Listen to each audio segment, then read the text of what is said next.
Liberty Elementary School District Governing Board meeting should be called to order today, the 10th of, it's not on here, the date, 10th of June, sorry, 4:30 p.m. here at the Jerry Rovey District Facility. We have 5 board members present. Board Member Schmidt, Board Member Zimmerman, Vice President Kenyon, Board Member Strincioni, myself, Michael Todd. I would also like to welcome Ms. Rosalind Quintero, who will be assisting Ms. Camerata with minutes of the meeting. Next item is item 1.2, Pledge of Allegiance. Board Member Strincioni, did you do it on time? Okay. I pledge allegiance to the flag of the United States of America, and to the republic for which it stands, one nation, under God, indivisible, with liberty and justice for all.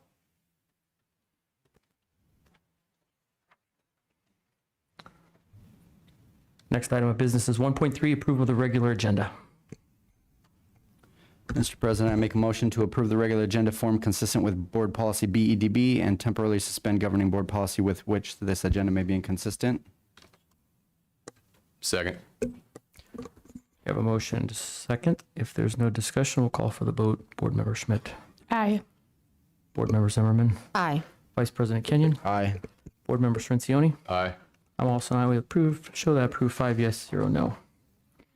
Next item is 2.1, Superintendent Update and Attendance Enrollment Reports. Dr. Stephanie Mahorn. President Todd, Governing Board, attached you will find the board updates, the attendance reports for the end of the year. Please tell me if you have any questions or anything. These are for the month of May. Members, any questions? All right, hearing none, we'll move to Governing Board Update. Start at the end. Ms. Schmidt. Yeah, thank you, President Todd. I just have a couple of things. As we know, the school year came to an end. I had the honor to be our representative at the last BRECIS moving forward ceremony. Sorry, I can't think of what they call it off the top of my head. Got to meet teachers and speak with some of the staff there. That was a really nice, enjoyable experience. And that was kind of the end of the school year. I did also want to just respond to something that was said during the last public or call to the public, where a member of the public questioned why I'm allowed to vote for anything for the board since I don't have a student attending the schools. And I just wanted to remind everyone that having a child attending the district is not a requirement to be a board member. I get to vote on these things because I was elected by the community. I'm also not the only board member who does not have a child in the district. So, and if you would like to be able to vote, then next time there's an open seat, I encourage you to run for that seat. And that's all for me. Thank you. Thank you. Board Member Zimmerman. Yes, thank you, President Todd. I have a couple things tonight. First, I was able to serve as an IB mentor for Estrella's 5th grade group. So I got to participate with them and go in once a week for about 4 weeks and work with a small group of students and really enjoy that opportunity. For those of you that don't know, I was a teacher, and so the opportunity to work with students again in a small setting was so fun. So I was so appreciative of the 5th grade teachers asking me to do that, and then to be able to go that night and watch their presentation that they made for their parents and things like that was just a very cool opportunity. I also had the honor of attending a promotion, happened to be my oldest son's 8th grade promotion. So what a unique and special event for me to be the board member representing the board at his own promotion. So that was really a unique experience and, one of the enjoyable parts. There are many enjoyable parts, but to be a board member, to witness those students and, be a part of their special day. I also wanted to take tonight to just do kind of some celebrations in the district in terms of standardized testing. So, I feel like as a board, we focus a lot on those proficient. Board Member Zimmerman.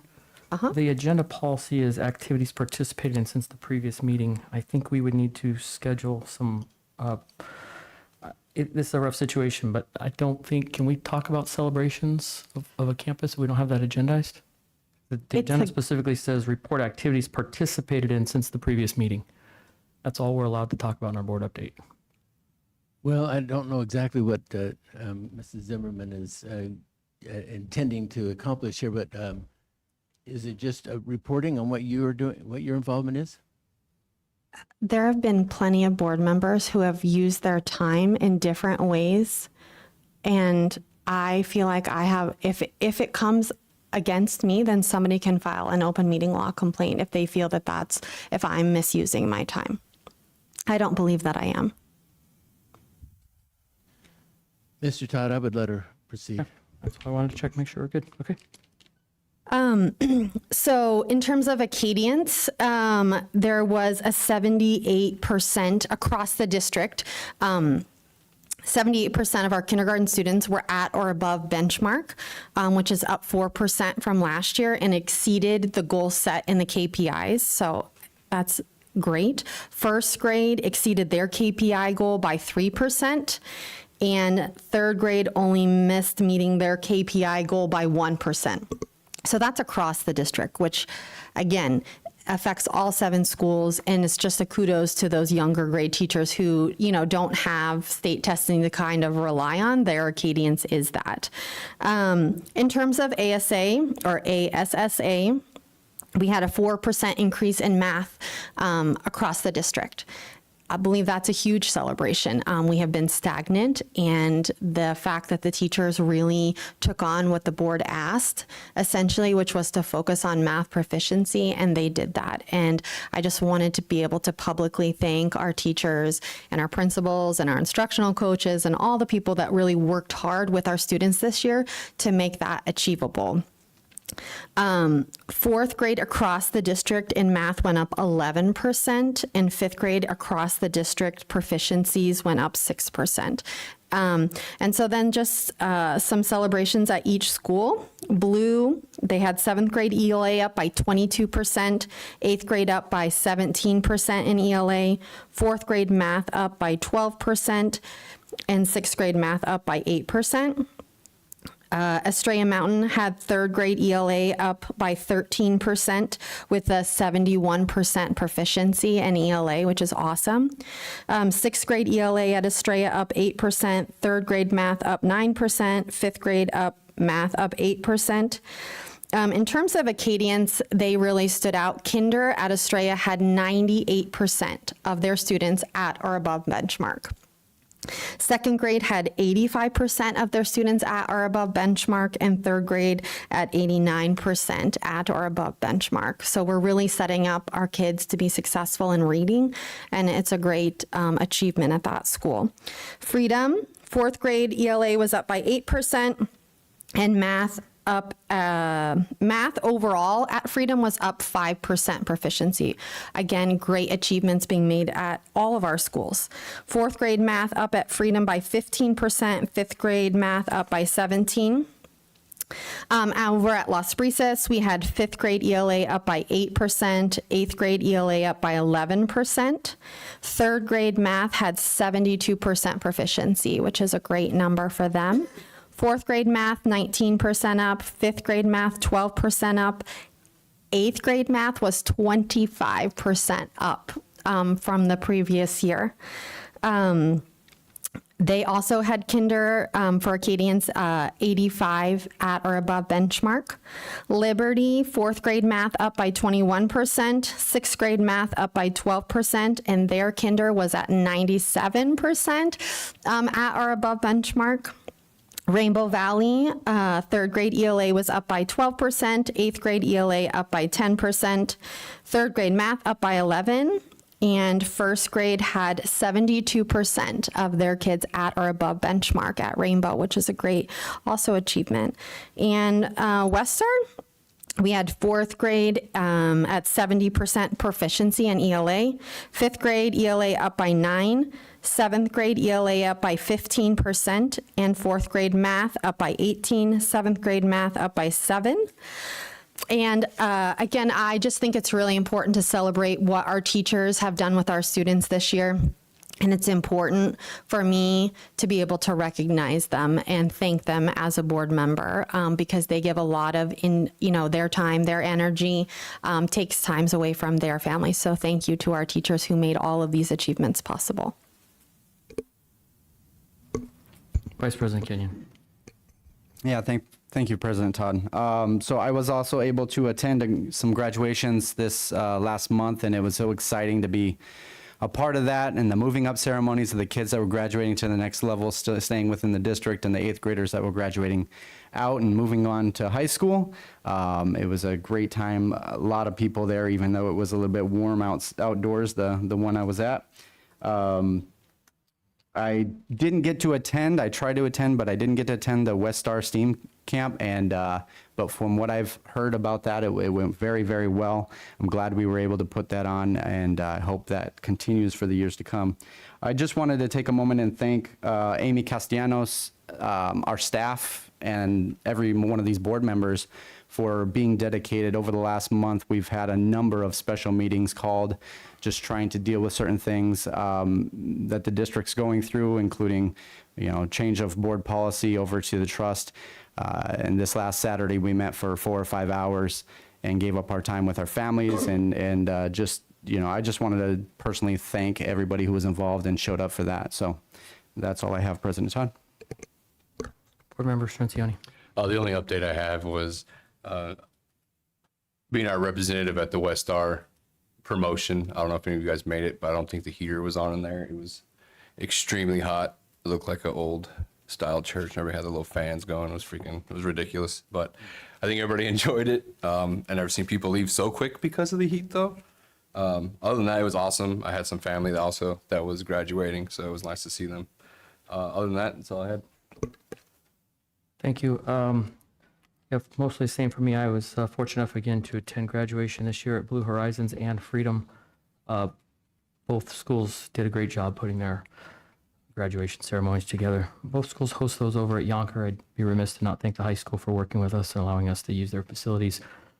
I really like having it at the high school from the standpoint that we're not limited to the number of tickets or guests that the students are allowed to bring. Just opens things up. The air conditioner worked extremely well over there. So while you were sweating, we were loving it where we were at. Also, very fortunate the district had ALICE training recently, which is active shooter training. It was hosted by the Arizona Department of Education. I was invited by staff to attend that training. Very, very educational. It's the second or third time that I've been through that sort of training, and always good anything we can do to teach our students, our staff, how to prepare students for that unfortunate situation. For years, schools never thought it would happen, and you don't have to watch very many days of the news to see bad things happening at schools. Unfortunately, that's the world we're in today. But I feel like the staff will be better prepared. I think there's plans to continue doing that sort of training to all of our teachers, and eventually, as a board, I think we'll need to discuss some additional training with that. But that was great, so I appreciate that. Also, I was invited by staff to come to their staff meeting with the principals and business managers. There was a lot of good stuff from there. I alluded to that at the last meeting we had on Saturday. The principals have asked if they could do a roundtable meeting with us, and you'll see some invites that have come out to start that as a very informal, just discussion phase, which is something I've wanted to do for many years while being on this board, and until now haven't been able to do so. So that concludes our board updates. We'll move on to item 4.1, our public comment. And just as a reminder, you'll have 3 minutes from the time you start speaking. And I guess first we should see, do we have any comments tonight? Yeah, Mr. President, we do have one. Okay. And so I'd like to call up Ashley Wright.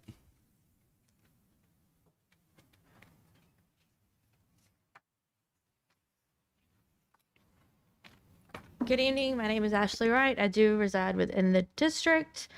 Recently, through a public records request under the Freedom of Information Act, we obtained emails between board members and county officials. They weren't intended for us, but they reveal a lot.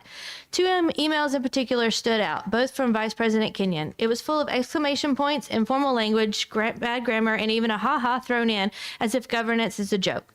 It referenced a group of militant liberal parents who are out to get conservative board members. He continues to insinuate in the email that we want to sexualize our students, remove parental rights, and use bullying tactics to silence anyone who doesn't agree with us.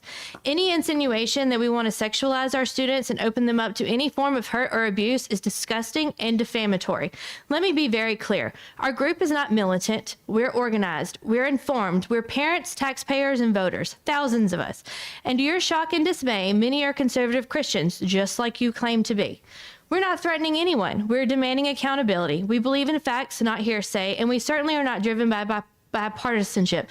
This board is nonpartisan for anyone who needs a reminder. We're not trying to make it liberal. We're trying to make it functional. And if there was any doubt, the documentation we submitted and the findings from the Auditor General's report support our concerns. Budget discrepancies, improper credit card use, misrepresentation of financial status, these are not opinions. These are documented facts. And also, we didn't get rid of the superintendent. You did. But only after voting to give him an increase in his bonus pay. So what was it that made you finally decide it was time for Monroe to go? Was it the teachers leaving in droves? Was it the lack of oversight of our budget? No. It was the appointment of Michael Todd. It's clear from the text I received via the same FOIA from Monroe that he knew his time was limited if Michael Todd was appointed. This is only solidified by the PIP that Monroe was going to be put on. It was all about board and making life difficult for Monroe and not doing what was best for our students and teachers. You also mentioned in the email that Monroe inherited the budget issue, but also in the same email that it was recent. So which is it? That seems to be a common theme with this board. Different answers for different audiences, whatever will benefit you at the time. Instead of replying to the email of a concerned parent, you forwarded it to Republican political leaders and committeemen complaining about our group. So clearly you're okay with political ideology in our schools, but only if it's yours. Lastly, you mentioned the community spoke how they feel via the last election. And considering board members Zimmerman and Schmidt both won by huge margins and Michael Todd lost, I agree with you. So Vice President Kenyon, let's stop pretending we don't care about parental rights. We are the parents. That's exactly why we're here. We've done what we could to inspire change through legal routes, and we will continue to do so. Thank you.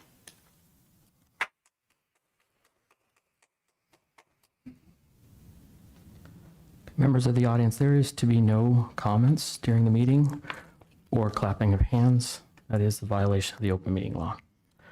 The next item will be item 5.5, the consent agenda. Mr. Todd, I'd like to pull a couple things, please. You may. I'd like to pull 5.3, 5.13, 5.14, 5.15. Go a little slower so we can pull them. I I'm got sorry. 5.3 and I'm trying to get to them. I was going to make the motion since I wrote them down, but All right, I just pull them from here. 513 and 14. 15 and then 17, please.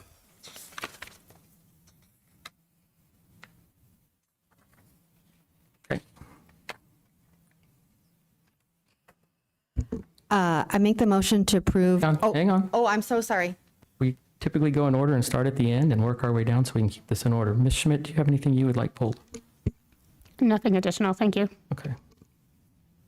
Vice President Kenyon. Not right now. Board Member Strencioni. No. Okay. Now we can take a motion. I make a motion to approve the consent agenda with the exception of 5.3, 5.13, 5.14, 5.15, and 5.17. Second. We have a motion and a second to approve the consent agenda with the exceptions of 5.3, 5.13, 5.14, 5.15, and 5.17. Did you get them all? Okay. Without any further discussion, we have the motion, we have the second, we'll take a vote. Board Member Schmidt. Aye. Board Member Zimmerman. Aye. Vice President Kenyon. Aye. Board Member Strencioni. Aye. I'm also an aye. We'll show that approved 5 yes, 0 no. I'll move on to item 5.3, Ms. Zimmerman. I noticed that there is a principal on the consent agenda, and so I'm happy to see that. It's just different than how we normally do it. So I just wanted for the public transparency to be able to ask a few questions about the process. Were parents and staff and teachers of the school able to participate in the interview process? They were invited. Well, yep, Mr. President, board, they were invited. We unfortunately only had one parent, but we did have staff invited in the process that participated as well. Okay. Was this person the choice of the committee? Yes. Okay. Clearly. Okay. Thank you. The only other thing that I wanted to highlight is, there's been a lot of discussion about vacation payout, and it is significant on this agenda. I added, don't quote me, it's a rough number, about $150,000. So that is a significant number. And, there has been some discussion about, we don't stock that money away. And my comment to that is, if we are concerned about the vacation payout, then we should not be forcing long-term employees and telling them they're not going to be renewed, and then we wouldn't have a problem with paying out a large sum of vacation at once. Ms. Zimmerman, is that part of 5.3? It is, because it's personal action items, and the vacation payout is included in the personal action items. All right, I didn't know if we were talking about one specific or if it was a general deal, so I'm not just trying to keep us in order here. Thank you. So our vacation payout has been a policy in this district for many, many years. I don't think we cannot pay out vacation payout, correct? So that's why that's there. But you are absolutely right. What can be done is some limitations for carry forward and how much is allowed to be carried over. A lot of places will restrict it to 1.5 times their annual compensation or annual allotment. We currently don't do that. If you'd like to bring that to an agenda item in the future, I'm certainly willing to get that onto an agenda to discuss further. I'm not interested in that. Thank you. All right. Is there any further discussion? All right, take a motion in a second. I make a motion to approve 5.3. Second. All right, if there's no discussion, we'll go to a vote. Board Member Schmidt. Aye. Board Member Aye. Zimmerman. Aye. Vice President President Kenyon. Todd, Yes. can you please hold on for one moment? I'm sorry, who made the motion? I did. You made the motion. Zimmerman. Cirincione made the second.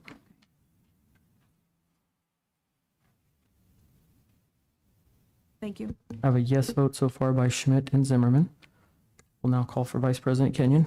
Aye. Board Member Cirincione. Aye. I'm also an aye. We'll show that approved 5 yes, 0 no. Next item is 5.13, approval of out-of-state travel to the Synergy Connect 2025 conference for November 6th and 7th. Mr. Lane Mann is our staff representative for this. Board Member Zimmerman, I think you have a couple questions. Yeah, if for the, public and for transparency, can you just explain how this is being paid for, please?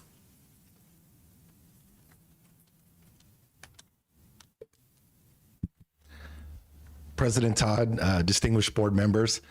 The annual Synergy Conference is our Student Information Systems Conference. As part of our Synergy subscription, we are allotted a few spaces for the conference.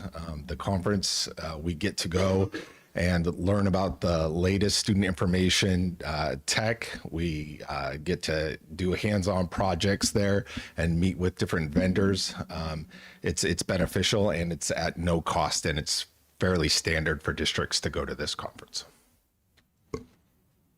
Okay, and so when you say it's no cost, it's just part of our plan that we pay for Synergy, correct? Yes, ma'am. Okay, and that includes airfare and accommodations? It includes airfare accommodations. Yes, ma'am. Okay, thank you so much. All right, there's no further questions. Take a motion. I make a motion to approve 5.13. Second. All right, if there's no discussion, we'll go to the vote. Board Member Schmidt. Excuse me, member- aye. Sorry? Sorry. Aye. Okay. Board Member Schmidt. Oh, we got you. Sorry. Board Member Zimmerman. Aye. Vice President Kenyon. Aye. Board Member Cirincione. Aye. I'm also, I always show that proof 5 yes, 0 no. Next up is 5.14, approval to hire 2 summer hourly technology support assistants. Mr. Lane Mann, you'll be the staff representative. Mrs. Zimmerman, you have some questions. Sorry, should have told you. My question is, and this might be hard for you to answer because you're, newer to the position, but do you know, have we hired summer help prior to this year for IT specifically? Yes, last year that's a negative, but in previous years they have hired temporary help for IT help or for tech help. This year we have a significant need in Chromebook repairs and an additional campus added. Okay. And, I noticed in the, questions that were asked ahead of time, that you only have full-time. So do some of your, employees that fall under you, I guess, do they not work during the summer? That's correct. Some like Loretta Zumbro, she's on a teacher contract. So where she typically helps out with some of those tech needs, she's not here during the summer, or she's doing other duties as assigned. Okay. Are the other tech people, do they work during the summer? Yes, Okay. They're 12-month employees? that's correct. Okay. And we have 2 techs for 8 campuses.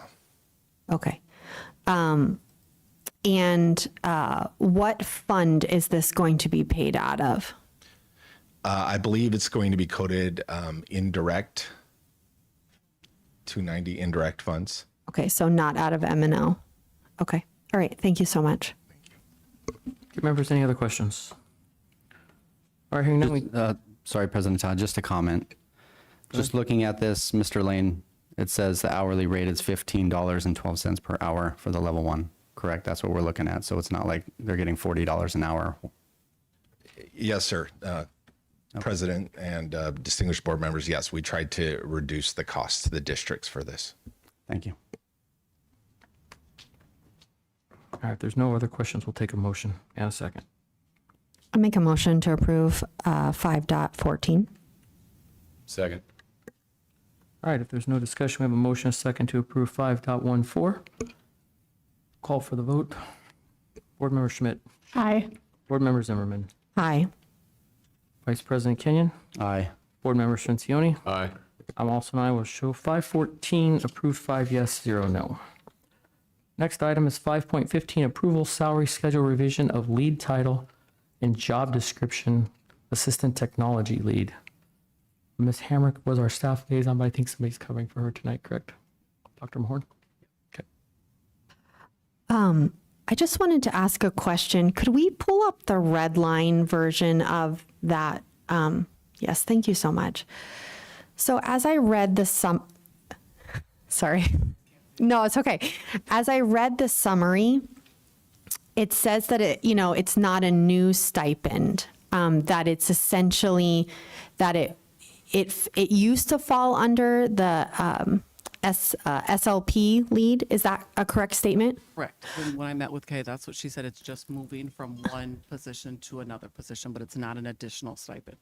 But do you see how it's in red as it appears to me, because it's a red line, because there is also an SLP lead still? Yes. So there has always been 2. She explained to me there will still be 2. It is just going to be 2 different positions. Now, instead of being 2 SLPs, it'll be 1 SLP and 1 AT. So it doesn't add any additional stipend. From Okay. talking with Kay, it just changes where that second stipend goes to. Okay, so we were paying a stipend for 2 SLP leads? Correct. Okay, And now we're going to have 1 SLP lead and 1 AT lead.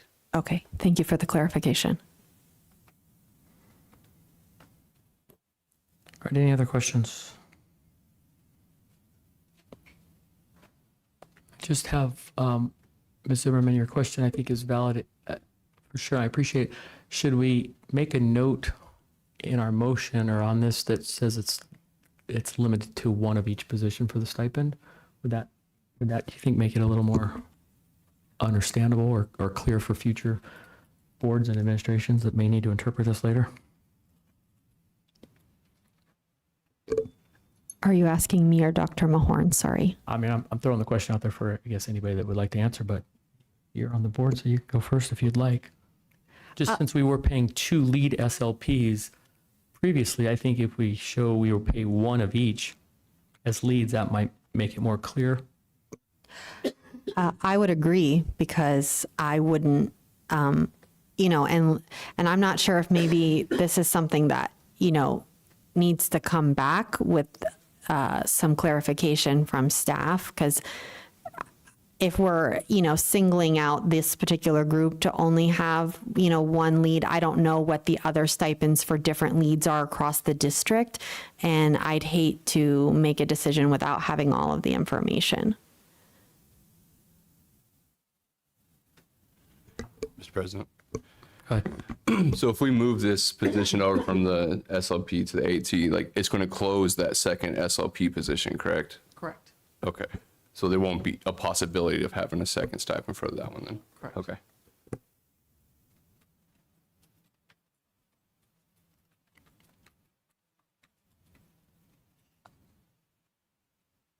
Mr. Dangerfield, would it be appropriate for us in the motion just say, do the thing that would be for one position of each, or do we need to bring it back? No, the motion can say that. Okay. Absolutely. All right, members, if someone would like to make a motion, feel free to do so. I make a motion to approve 5.15. Okay, do I have a second? One second. All right, if there's no discussion, we'll move to the vote. Board Member Schmidt, Aye. Board Member Zimmerman, Aye. Vice President Kenyon, Aye. Board Member Cincioni. Aye. I'm also, I will show that approve 5 yes, 0 no. Okay, next is item 5.17, approval of a contract amendment. This came out of our meeting on Saturday. This will be to review and cross-reference of the trust policy manual. And it'll be awarded to Amy Castellanos, who's been doing the rest of the policy work. Ms. Zimmerman, you had discussion at the board, and I wanted to, last meeting, so we wanted to bring it up, give you the opportunity to explain a little further and take action if need be. Thank you. And it's why I pulled it out of the consent agenda for us to be able to have a discussion. And I'll share my reasoning for why I believe that the cross-referencing is important. So number one, we are adopting around between 500 and 600 pages of new policy. And sure, a lot of them are similar, but they're definitely not the same because they cannot be the same due to copyright. And that is a lot for staff to learn and process and keep straight, frankly. And we rely on those policies so much for governance of the district. And I think that it would be beneficial to staff if there's a policy in chapter 3, but part of it falls under chapter 4 and then a different part in chapter 5, they can see those referenced policies and know where to quickly look instead of searching through 600 pages. Because right now, I'm sure a lot of our staff knows right where to look in policy. Oh, I need to go to GCO, and knows exactly what GCO is about. And that's really going to be different. But it is a cost to the district. And so I just wanted the board to be able to have a discussion of whether they found that valuable as well. Mr. President, for me. Yes, I do. I find that valuable because there is a lot. And when you're bouncing around, it's hard to remember what other sections it covers. So I think it would be valuable also. Mr. President. Yes, I agree.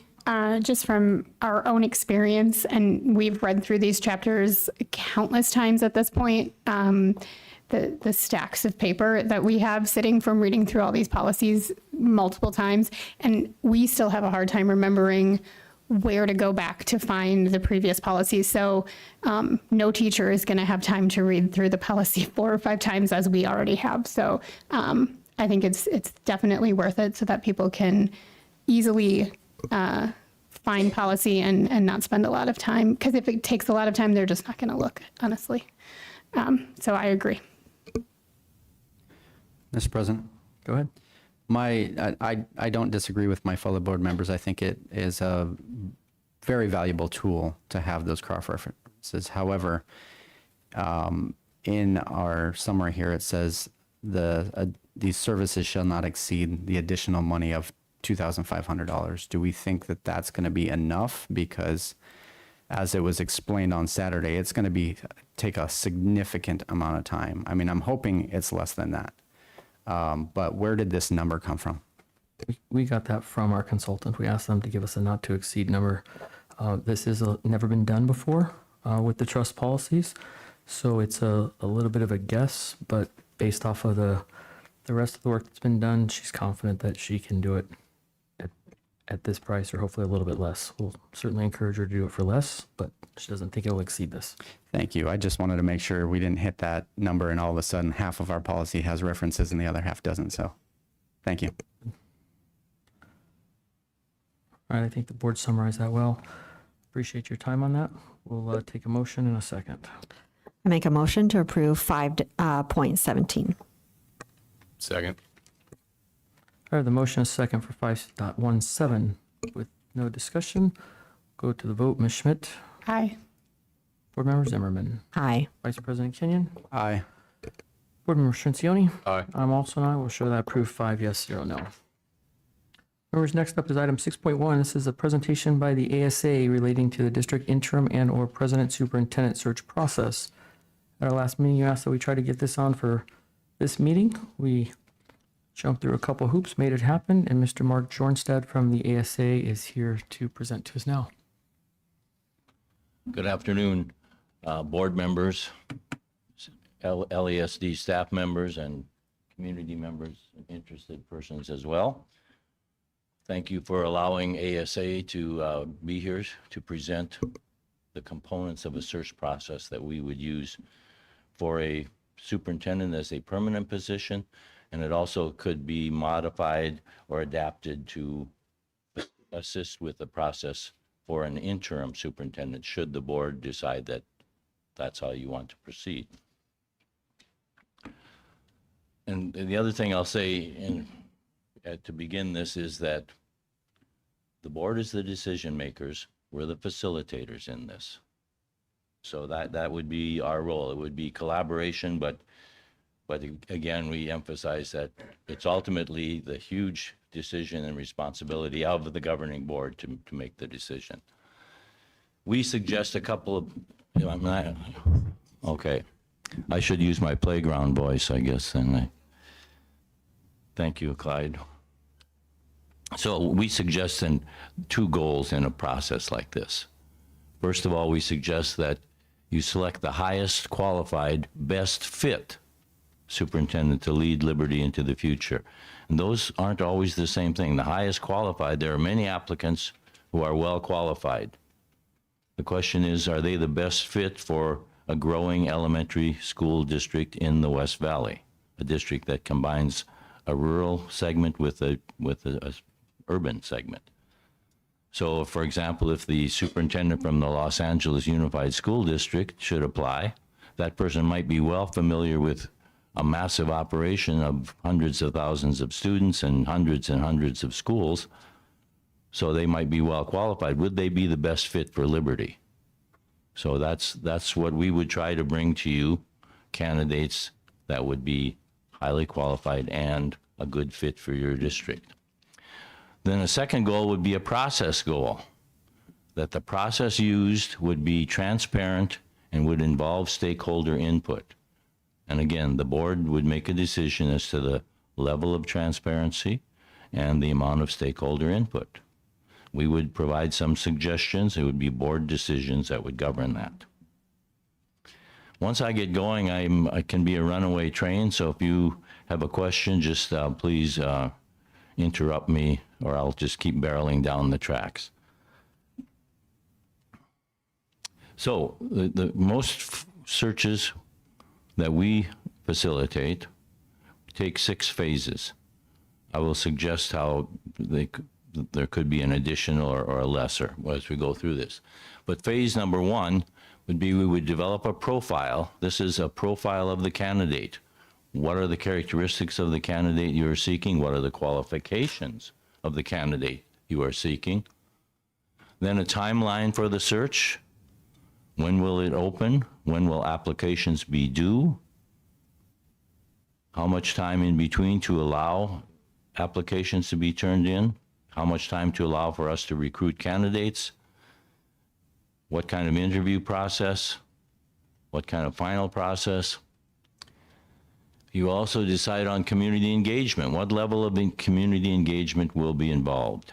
And there's a couple ways that at least that can be done. Some districts do surveys. Some districts do a meet the candidates session of some kind or other. That those would be decisions you would make, that together we would suggest some ideas, and you would decide again what's the best fit for the Liberty Elementary School District in this process. Phase 2, then, once those decisions have been made and a job has been listed officially, a position has been posted, then we go into phase 2, which is posting and recruiting, posting this in places where likely candidates will see it, and recruiting. We know a number of leaders in not only in Arizona, but certainly in the Southwest United States, and we know, sometimes we know who's actually looking or who's may be interested, so we would reach out. You board members might have people who contact you and say, this person would be a good candidate. You could send them, refer them to me, assuming we work together on this. I know we haven't agreed to do that yet, so I don't want to be presumptive here.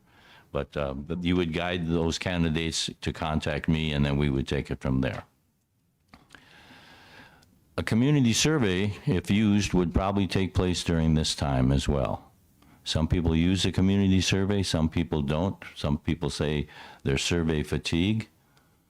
In our staff, in our community, the last thing they want us to do is take a survey, but you will decide what kind of input to get. Then phase 3, this would take place then, let's say we develop a profile, that would take a meeting, then we list for 6 weeks, 8 weeks, 10 weeks, depending on the timeline that when do you want a candidate in place. Then we backwards plan from that. But then the applications come in, they're closed. I would initially review them and make sure that everybody who's applied does meet the actual qualifications that the board has chosen. Then we would have a meeting.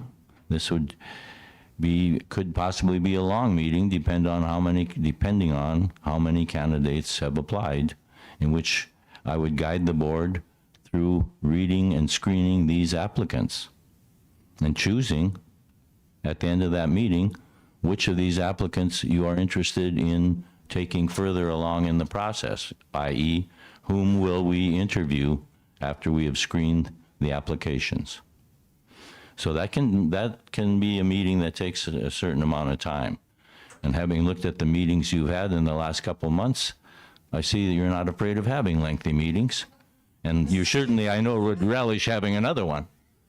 But this is an important decision, so it bears time in doing that and really reviewing anybody who's applied. Because just applying takes a certain amount of effort as well. And you can often see in reviewing applications who's taken that effort and who's maybe not quite putting in the effort that's needed. Information like that can help guide a decision. So then you decide whom to interview. Phase 4, board interviews the finalists, or perhaps this would be the initial number of interviews. This is where we could go 2 ways. Let's say you have 20 candidates, and you might interview 5 or 6, and then you say, we really want to talk to 2 stood out. That's a less common occurrence. Commonly, most boards that I've done about a dozen of these searches, most boards go to from a group of 12 to 15 to 20 applicants. Most boards will interview 4, maybe 5. And often then they say, well, we thought we'd pick the top 2, but guess what? 1 stood out. We all agreed this is the one we want. Why go through another round of interviews if we know which one we want? So this presents it this way. The board interviews the finalists.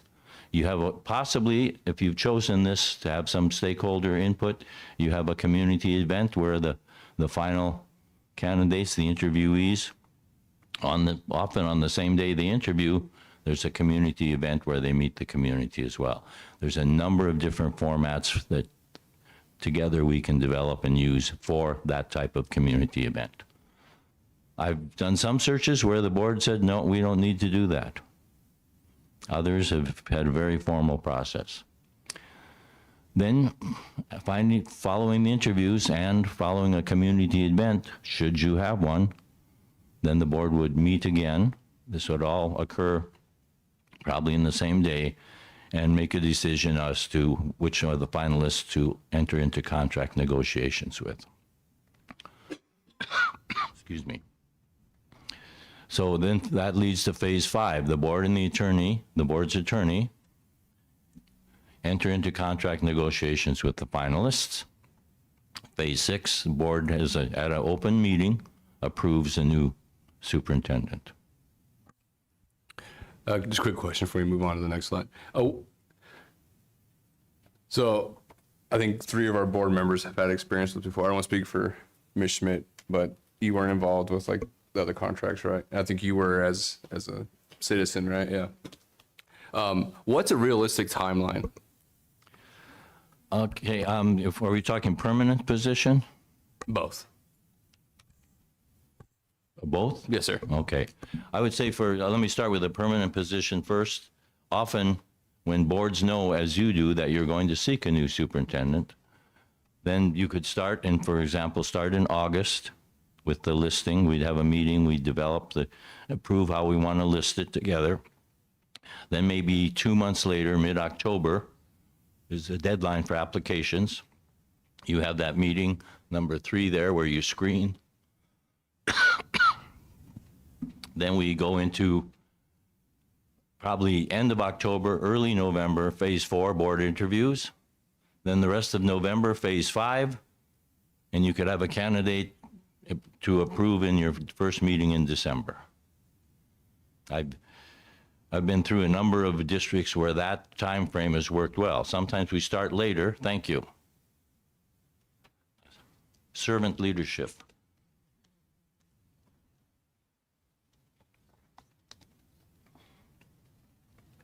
I've also would suggest if you're going to choose an interim to serve this year, and then during the year, we have a process, I would choose an interim more quickly, frankly. My suggestion would be you might list, legally you would be required, I believe, if I'm correct, you have to list the position. You can't just go and say, here's a good candidate, we want to be the interim, we know he or she has a track record, therefore we'll just choose them. So you'd list it for 1 to 2 weeks, I would say. Meanwhile, one thing we would do then is we know a lot of people who have been superintendents. I would suggest you hire someone who's been a superintendent for an interim position so they could hit the ground running. School is happening soon. So you want, let's say we list it for a week or 2, then we would come up with candidates. You maybe have some ideas as well. Again, have a shortened application for them. And then maybe in the 3rd week, then screen. And I would say we may not have to screen if we only get 2 or 3. Go right to interviewing those 2 or 3. Maybe in the 3rd week, then in the 4th week, you could make it, by the 4th week, you could have made a decision. And I would think within a month, you could do an interim. Now that's not listing it for a month and beating the bushes all over. And I would recommend you don't do that, quite simply because you're telling this person, you have this job until whatever the board decides, let's say for the year. You're our superintendent till June 30th, 2026. And so we want to get you on board and we want to get moving because there's a budget meeting in July, there's school starting in August, there's any number of things that need to be done, well, I won't say right now, but shortly, certainly. Some of you are experienced board members, you know that July meeting is a critical one for the initial budget approval. So that would be, sorry, that's a long answer to your question, but that's... No, I appreciate it. Thank you. Okay, let's go on to, I'm just going to delineate for the purposes of transparency, which of these coming actions take place in executive session and in open session. So we're clear on that because we believe it's very important to have a transparent process We don't go and huddle in a back room and come out and say, ta-da, here's your superintendent. That never works. Okay, so phase one, again, reviewing the search process, the profile, the timeline, the stakeholder engagement. That's all done in open meeting. You can see in the third column on the right there. It's a discussion and vote in open meeting. Phase two, no meeting necessary. That's when we take over. We post it, we recruit, we find candidates, we entice them to come in and apply. We field questions about the application process. Then phase three, if you've used a survey, we would have a meeting and you'd review that data, but then you screen applicants and select candidates. So that would be a combination of notice in column 2, open executive session in column 2, and open meeting in column 3. Here's where you're telling the public, we've screened these applications, we've discussed them thoroughly. Here's whom we're interviewing. And that makes those names public. And we tell candidates, if you apply and wish to tell us not to publish your application, we will do that. But if you are chosen to be interviewed, those names at that point are released to the public. And if there's anybody you need to tell that you're applying for the superintendency, you need to tell them by that time, or they're going to read it in the paper and may or may not be pleasantly surprised. Like, yay, you're leaving, or, oh, you're leaving? So that's a combination of executive session, open meeting. Phase 4, interviewing the candidates, selecting a finalist. The interviews take place in executive session. So that's, and discuss the candidates' qualifications. Can I ask a question? Sorry. Yes, yes. Is there a reason that you recommend for them to happen in executive session? Because the last 2 times we've done this, the interviews have happened in open session. Our last one did not. The interviews of the candidate? Correct. My Dr. Monroe definitely interviewed in the public. I sat right there. And Dr. Schuff definitely interviewed in open session. Yeah, I know both those individuals, of course. I'm not familiar with how you did that. That would surprise me a little bit, but obviously, generally, candidates often, if they're in a public meeting, the board is deciding, but the public is attending. And sometimes candidates will, for want of a better word, play to the public a little bit. They won't, you won't maybe get the frank, direct answers you're hoping for if there's an audience. Doesn't mean it shouldn't be done. I'm just saying, if there's an audience, it's like anything. If there's an audience, that affects how people behave and how they speak. If I may. I was involved in the last superintendent search, and yes, the interviews of the candidates. So we were presented with, the number may be a little bit off right now, but about 15 candidates that were presented to us. We selected, I want to say 5 or 6. We had those interviews in executive session. When we came down to the final 2, that's when we brought it out here and had those 2 out here. So that may be what Ms. Zimmerman's referring to. You had a community forum, what we call a community forum, where you and the candidates address some questions for the audience. I'm seeing 2 different,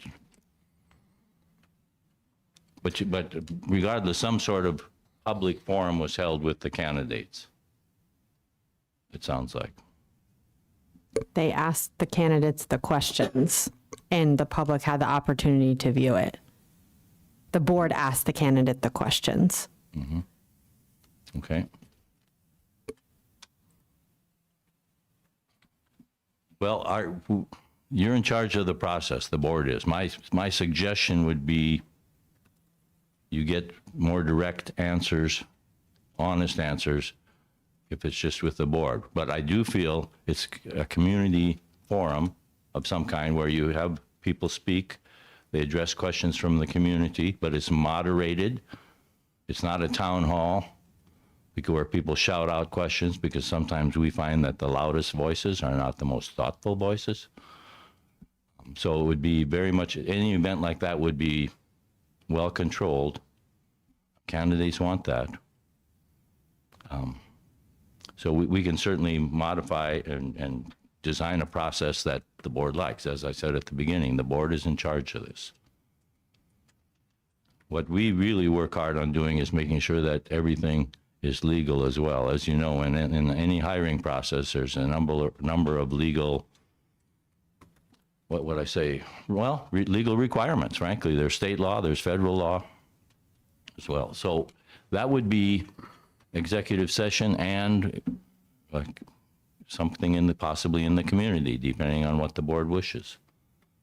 And of course, if we do something like that and the board is going to be present, we have to appropriately list that the board will be present as well, at a quorum of board members. Then phase 5, if you've selected a finalist to whom you wish to negotiate, phase 5, no formal meeting needed. Usually the board selects a representative of the board to work with the district's attorney to negotiate a contract. Often a successful candidate will have legal representation as well. We advise them to. If they're later on happy with it and they didn't have legal representation, well, that's a mistake. So it's better for everybody to be happy on both sides at the beginning of the relationship, at least. Questions on those? Duties and responsibilities of ASA. This is what our duties would be. Consult with the board throughout the process. Provide agenda language for search-related board meeting items.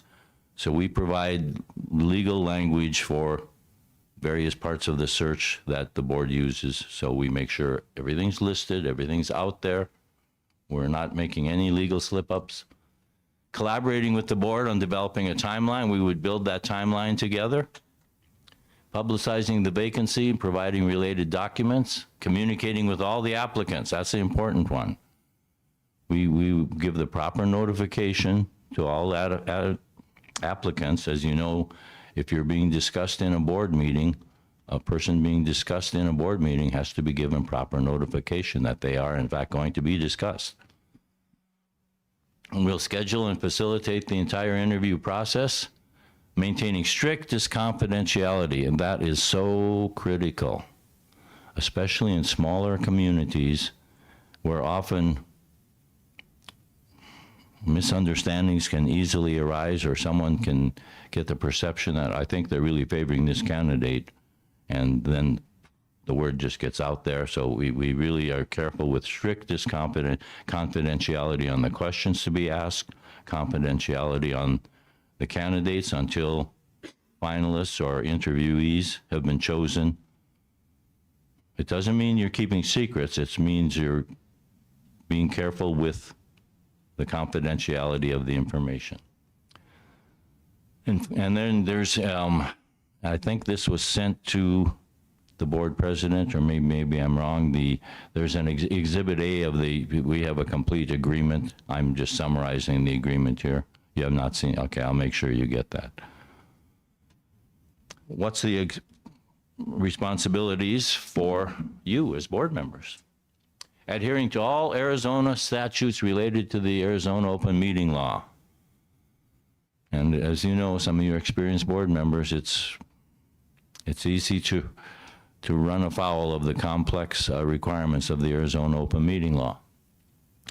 Referring all communications with applicants to the ASA search consultant until the board enters into contract negotiations with a finalist.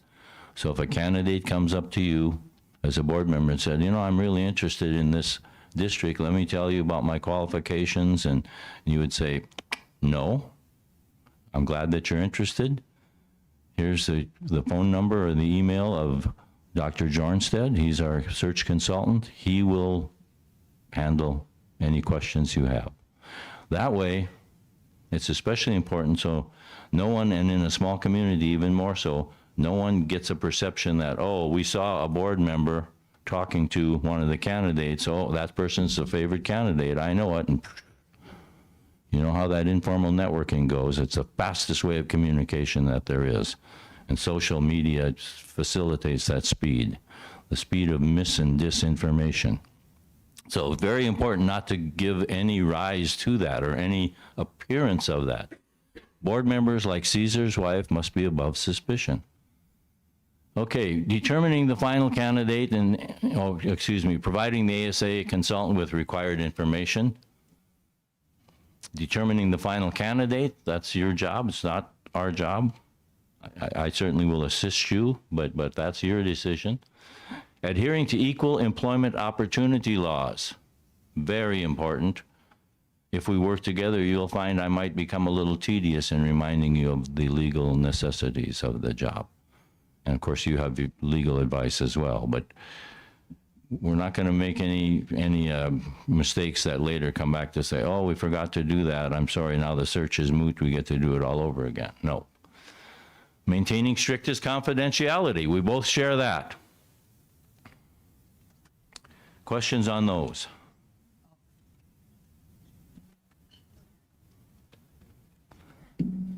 Guidelines and recommendations.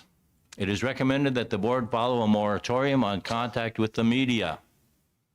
My suggestion would be, if the media calls you or asks about it, you refer them to ASA consultant Dr. Jornstedt. And some of these, over the years I've done searches, I end up being on speed dial with some of the people. It just, let me handle that. You stay out of the fray. Where your real work comes in is reading the applications, listening to the answers in the interview process, collaborating together on whom you feel would be the best leader. And the rationale is this action will support transparency and perception regarding the board's efforts to conduct a fair and thorough process. Nothing wipes that out more quickly than the local paper talking to one board member says, well, we've got a couple really interesting candidates from California. Then all the Arizona candidates go, oh, okay. I guess I think I'll just withdraw right now. So even the slightest remark can be a problem. It is recommended that individual board members do not contact potential superintendent applicants or finalists prior to or after the screening and formal interview process. You may well know of some qualified candidates, then you would refer them to me, you would let me know about it, I will seek them out. Then they're being sought out as part of the process. And no one board member is seen as handpicking in advance a candidate. This prevents candidates or others from any perception that their candidacy has an advantage. Sometimes nothing has been done wrong, but a perception gets out there, and we all know what happens when a perception takes hold. Then suddenly it's not a perception, it's the reality we're living in. Questions? I don't know if I hit on everything you're thinking of, or I'm just sort of presenting an overview.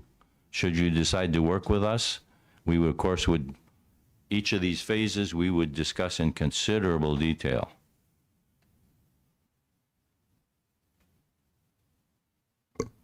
Members, any questions? Mr. President, I have some questions. Please go ahead. Okay.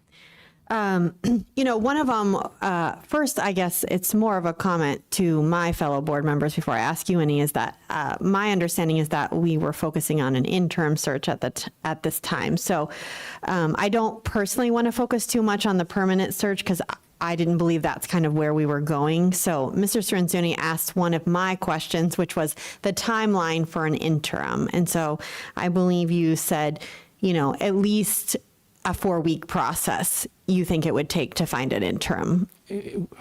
Member Zimmerman, President Todd, members of the board, we could do it more quickly. I have probably 3 or 4 people in mind, experienced superintendents who might be willing. A couple of them I know would be willing to do interims. A couple others I don't know, but have presented with the idea they might.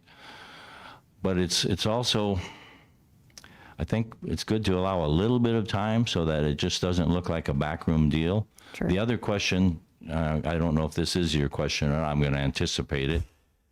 You would make a decision, would an interim be considered in the long run as a permanent candidate?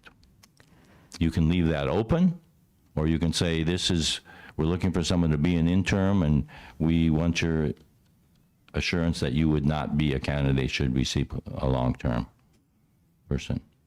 I'll go ahead and just respond because I assume that my other fellow board members will, we'll have a discussion here tonight that I think it would be important to leave it open-ended. I think, it would be unfortunate if we hired an interim and we all, universally agreed that that would be a great candidate. I think what I don't want to do, though, is not have a permanent search. If that person chose to apply for the permanent search, I think that is okay.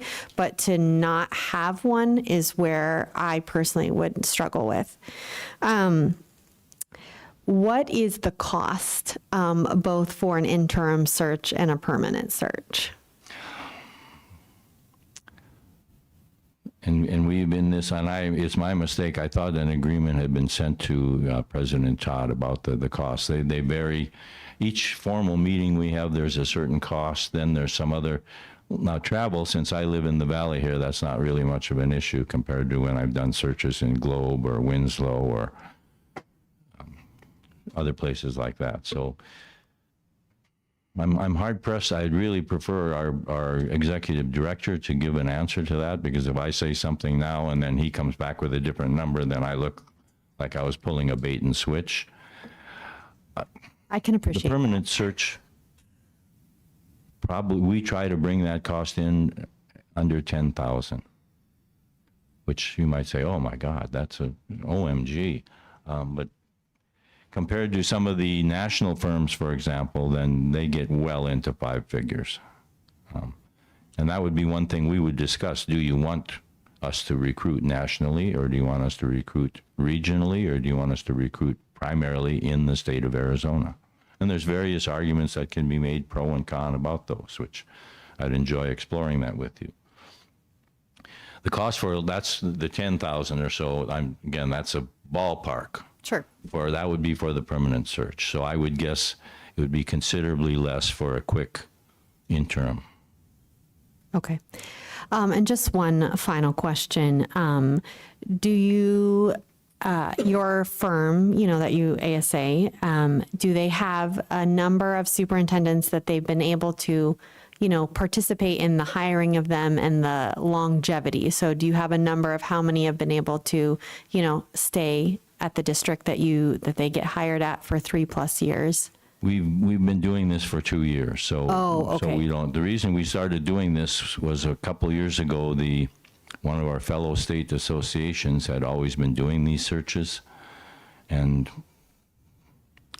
they fell onto some hard. I'll just say they fell onto hard times. They got a little discombobulated, which and they lost some of the things they typically did, such as policy manuals and so on. And many governing boards and superintendents started calling us saying, we want you to do a search because, well, frankly, they said, because we trust you.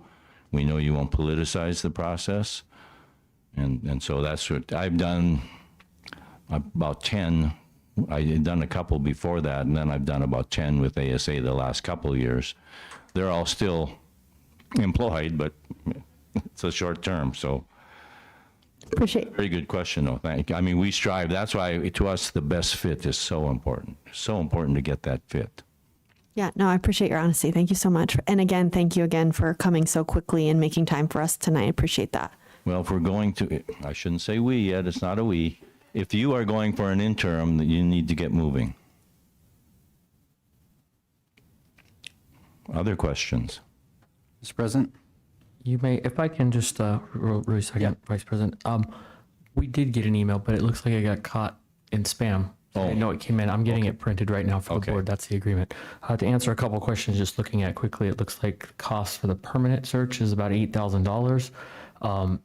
An interim search all depends on the level of which we want to do. In theory, we could follow the same process for an interim as we did a permanent. I don't think we would need to, but that was a voice conversation that was kind of depends on how detailed the board wants to get, how many revisions they want to make.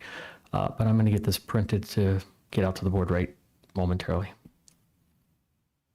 That relieves me a little bit that I thought I was going crazy that something was emailed and it wasn't. And And your I could see the ballpark. look on your face. That's why I started searching spam. in your ballpark was pretty much there, under 10,000. So thank you.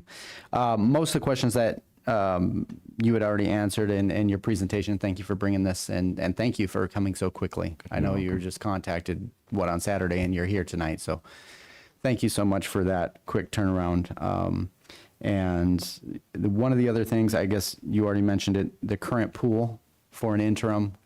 Right now, you said 2 to 4, 5. You kind of have off the top of your head. Yeah, that I know, a couple of them I know have an interest. They've been superintendents, they've retired, and they're just saying, I don't want to be a long-term superintendent again, but if somebody needed someone for 6 months or 9 months, I'd be willing to do that. There's some of them I'm finding that retirement is enjoyable, but it's boring when you've been a superintendent, it's a 7 days a week job. And when you've been doing that for a few years, you can't come to a hard stop. So this is my less than hard stop. And then in following up with that, in regards to an interim position, if in your experience, an interim position typically is how long? I know it could be open-ended, but typically my understanding is it's about a year. Yeah, right? a year to, sometimes by the time someone's hired, it ends up being 9 or 10 months, or they get a new superintendent more quickly than they anticipated. But it's generally not longer than a year, although I know one in the Union District a few years ago that it was interim, but the interim was there 2 years. Because I don't know the ins and outs of that, but it was a very successful interim position. To go back on the other thing on the interim, I think it is if you decide that whoever is the interim can become a candidate, it's very important, as Board Member Zimmerman said, that person go through the entire permanent search process as well, and do everything just like the other candidates are. So there's no. Because sometimes someone who does an interim pretty well maybe isn't the best fit for the long run, but they're a good fit for straightening out some things in the short run. And sometimes the straightening out things leads to relationships that maybe in the long run aren't as good, because sometimes you have to do some things. People are unhappy. They don't want you around for a long time. So just depends on if you have an interim that you really want to come in and fix this, fix that, do this, do that, or you want someone keep things going as they are till we get someone new on board. And that's two very different things. And I would agree that the fit is very, very important, especially for both interim and a permanent. Yes. Right. I've seen where there'll be somebody come and fill a position for either principal or teacher and for a period of time, but because they know they're short timers, they're completely disconnected from everything. And obviously we got to look for that fit. So thank you. Members, any additional questions? No, but I do want to say thank you for coming out. You're welcome. Ms. Zimmerman asked all the questions I was going to ask, so appreciate that. Thank you. Members, we do have an opportunity to take action. We are getting this agreement that Mr. Shorstad spoke to printed for review. We can sit on this and bring it back towards the end of the meeting if we need to take action on it. I would probably recommend we do that once you look at the agreement. And again, that's more of the permanent line. So if we're going to do an interim, we just need to spell out exactly what we want. Do we want community forums with that? Do we want surveys? That's for the board to discuss. So we can discuss more of that now. Take action after you look at the agreement. It's your pleasure what you'd like to do.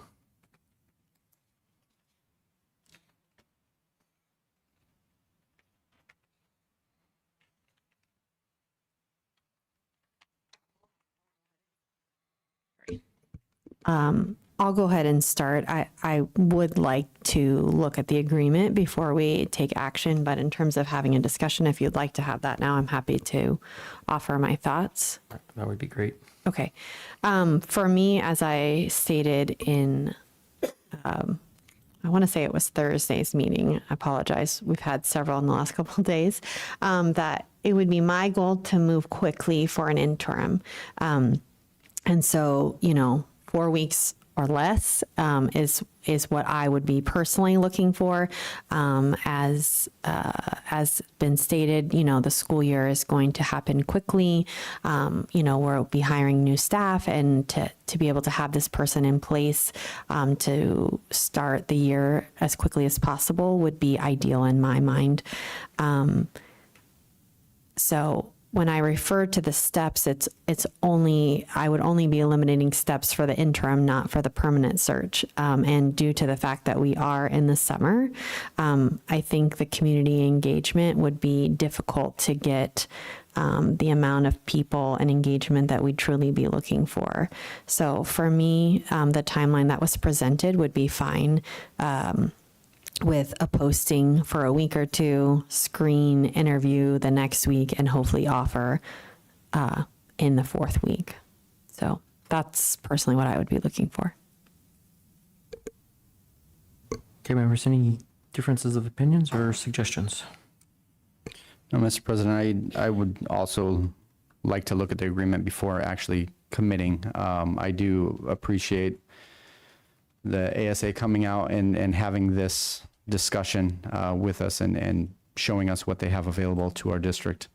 And from my understanding, it is probably one of the most cost-effective companies that are doing this right now. And so, I apologize. But I do think that, I'm very open to using ASA. I would like to look at the agreement. I'm also in favor of getting an interim as soon as possible, making sure that we get that good fit. I would hate to start the beginning of the year and get halfway through the year and we haven't selected a permanent yet and have our interim fall apart. So it's very important to me that we find the correct person. So I don't want to cut any steps, but we do need this pretty quickly. That's all I have right now. Okay, any other comments? Members, I might propose, we know basically based off this agreement, which is the first time I'm looking at it. Mr. Dangerfield, I'm guessing that you've seen this probably before as well. It's a boilerplate agreement from. I haven't seen this one before, no. Okay. All right, well then we'll have you review it as well. But this is, again, more for the permanent because nobody knows as they head into this exactly what the board will want to do for an interim. We can certainly send Mr. Jornstead back with the information that we've shared tonight and ask for an updated pricing agreement, and then we can move pretty quickly. We can even hold a virtual meeting if we need to get this approved by the board to move forward.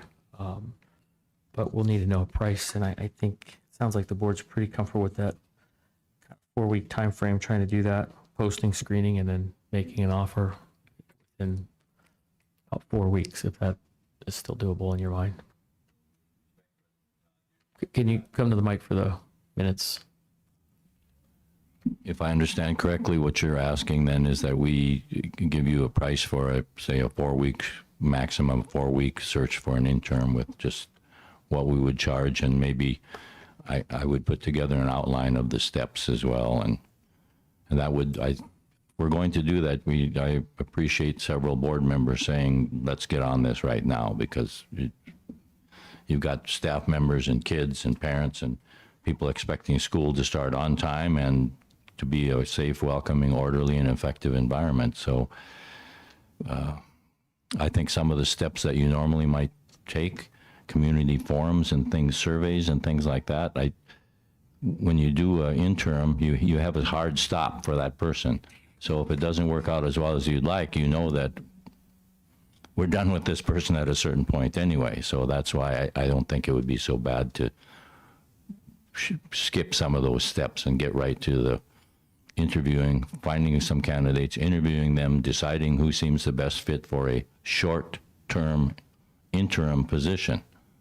Then while that person is holding that position, we could then commence along, assuming you would want us to do that one as well, we would then commence a longer search, something like I outlined. Mr. Todd, may I ask one question? it was just kind of a follow-up to what Mr. Kenyon asked about the time frame of an interim, and you said typically it's a year, but could be 9 or 10 months depending on when that person's hired. Do you write a contract for that person then for a year? And then pay them, kind of pay double if they overlap? Is that what typically happens? I think Mr. Dangerfield probably has more experience in those contracts, so I'm going to defer that. Yeah, you can write a contract that would have a contingency in it for when that, if the candidate would agree to it, that would end whenever you have the new person hired. Do you see contracts typically written like that? Would that be something that would discourage candidates? I think most of the people are interested in the interim. They're totally okay if a contract says you're done June 30th, but if the board is interested, they could add another month while you work with the new superintendent, or just to be available to consult part-time with the new superintendent.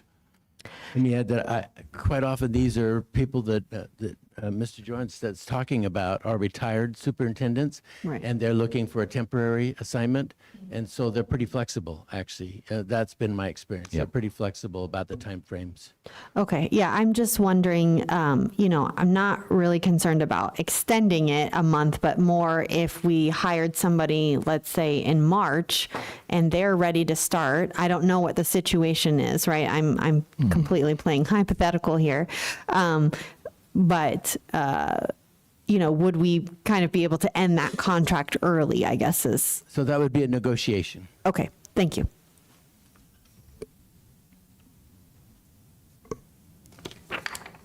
Okay, members, any additional questions, or we want to wait for updated pricing and then we can call a quick virtual meeting if we need to and approve it?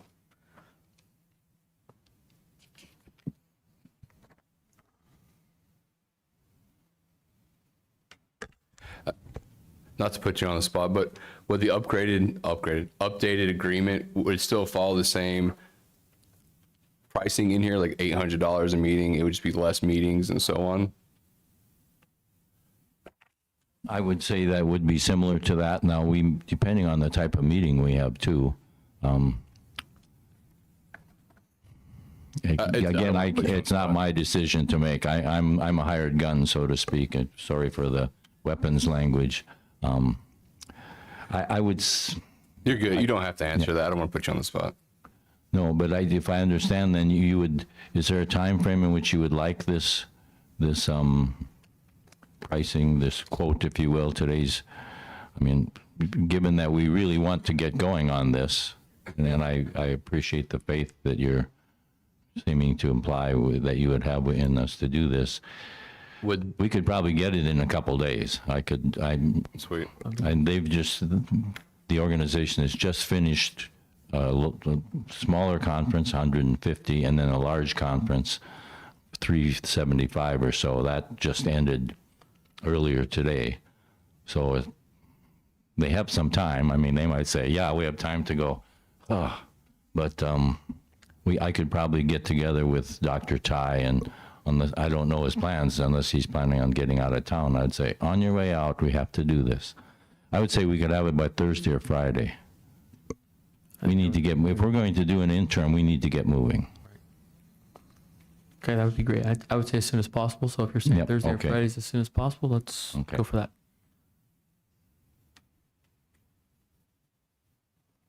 Okay, members, that'll take us on to item 6.2. Discussion consideration to approve the fiscal year 2025-26 proposed annual budget district expenditure report. Members, if I might ask that we just take a quick break. We're going to be in this one for a long time. So before we get started, let's recess for about 5 minutes. Give everybody a chance to refill their water, get more water bottles, and then we'll come back to that one. So we'll show at 5:54. We're recessed for about 5 minutes.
Okay, time 6:01 will show us back in session for Libby Elementary School District Governing Board. We're now on to item 6.2, which will be discussion consideration to approve the fiscal year 2025-26 proposed annual school district expenditure budget.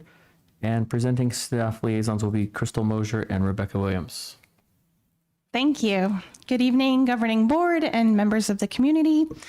We thought we'd do something a little bit different tonight, something slightly more interactive, hopefully more entertaining. I'm going to run through kind of a summary of our budget proposal and exactly what we're going to be bringing for tonight. And then I'm going to turn it over to Becky, who will then do kind of a little more in-depth dive of our budget forms. And hopefully that's a good learning tool for you and also for our public. So thank you for having me. Okay, so first, why are we here tonight? A budget proposal has to come before the board sometime prior to July 5th. And that's a statute, a state requirement. That's what gets us our budget. We've published a summary. This PowerPoint is kind of a summary of what that budget proposal is. That's publicly available. And then we also have a notice for our public hearing for our next meeting where we come to do the adopted budget. So that has to be done at least 10 days prior to that July meeting. After the proposal is approved, we'll be uploading that to the Arizona Department of Education, and that's also going to be published on our district website. Okay, so what we are bringing forward tonight in some of our numbers, some of the biggest information is our average daily membership. So I know you've seen this chart before. We talked a lot about this at the May revision. But what I wanted to point out is that the FY 24-25 number has changed slightly. So we've gotten updated information now. Our last revision had information as of March 15th. This is now the updated information for April 15th. So we have captured a few more students. We got a little bit more ADM there. Again, to note, our kindergarten students are always half. And preschool students who are tuition-based, we do not get ADM numbers for those. Another thing I want to point out is that in our May revised budget, we were doing a base support level of $5,013 per student. With this budget, we're using $5,113. So there's a little bit of an increase there per student. I also want to say a little reminder that in the budget, we're not adding any ADM at this point in time. We are using that exact number. So 4274 is the number we're basing the budget on. In prior years, we've kind of done, maybe we book in some students that we're counting on, but with our budget being tight, we want to make sure we don't have any guesses right now. We're going to we talked about basing it on the numbers we have, and then we're going to capture those increases later. Okay, so Sorry, is it okay to ask a question? Sure. Okay. So going back to that last slide. So when we did the budget prioritization and we essentially made the budget prioritization with an additional 50 ADM, we're not including that. Correct. That's not included in this number. So that even gives us a little more wiggle room because we're not adding 50, we're not adding 100. It's exactly the number we have right now. Thank you. Okay, so a basic summary of what you're going to see in our budget forms is that between the May revised budget and the proposed budget for FY26, you're going to notice some changes. The revenue control limit has gone up a little bit. Some of those contributing factors are the fact that we are doing a little bit more per student, and we have a slightly higher ADM count than we did in May. Our override, same thing. Usually when our control limit goes up, so does the override monies. So that went up a little bit. Our carry forward monies, what we had in the 25 was over $1 million. And right now we're proposing that we're going to have about 500,000. So that's a difference there. We also are not counting at this point in time that we're going to get Prop 123 money because we have not been told by the state legislator that we're going to get that. So that's a reduction in that area. But we are going to maintain the same capital transfer that we did in May. We're going to maintain that in the FY26 budget. That's something that we really need to keep in place until we have a little more consistent numbers. We have a carry forward that you want to get to before we can take that away. So overall, M&O, we're down a little bit from last year, about $368,000. Capital, not too many changes there. You actually see a little bit of an increase. And that basically, the reason that that is up is because with capital money or district additional assistance, you don't actually capture your ADM until later on. So right now we're capturing some ADM for the growth we had between FY24 and 25. Where M&O is kind of the opposite. You're getting your ADM on current year, where DAA is prior year. So we're catching up a little bit on that. That helps us capture some additional money. So we did increase slightly on our capital budget. So some other things I want to point out, and I think we'll talk about this when we get into the budget forms as well. Along with the Prop 123 money not being included at this point in time, last year, we also did receive one-time funding for extra DAA, and we also did receive one-time funding for free and reduced price lunch money. Those are also things that the state legislature hasn't decided yet, so it's not money that we're counting on right now. But those are things that we are hopeful for, and if all goes well, we can be bringing that back to you at the December revision, that we've got a lot of increases we weren't planning on. Do you know about how much money that totals if we were to get it? Roughly, I don't want to say wrong. Right around 260,000, just over that. That's the free and reduced price lunch and the DAA. So Prop 123 for this last year was another 276,000. So that's some good chunks of money that could be increased by December, hopefully. Any other questions on this page right now?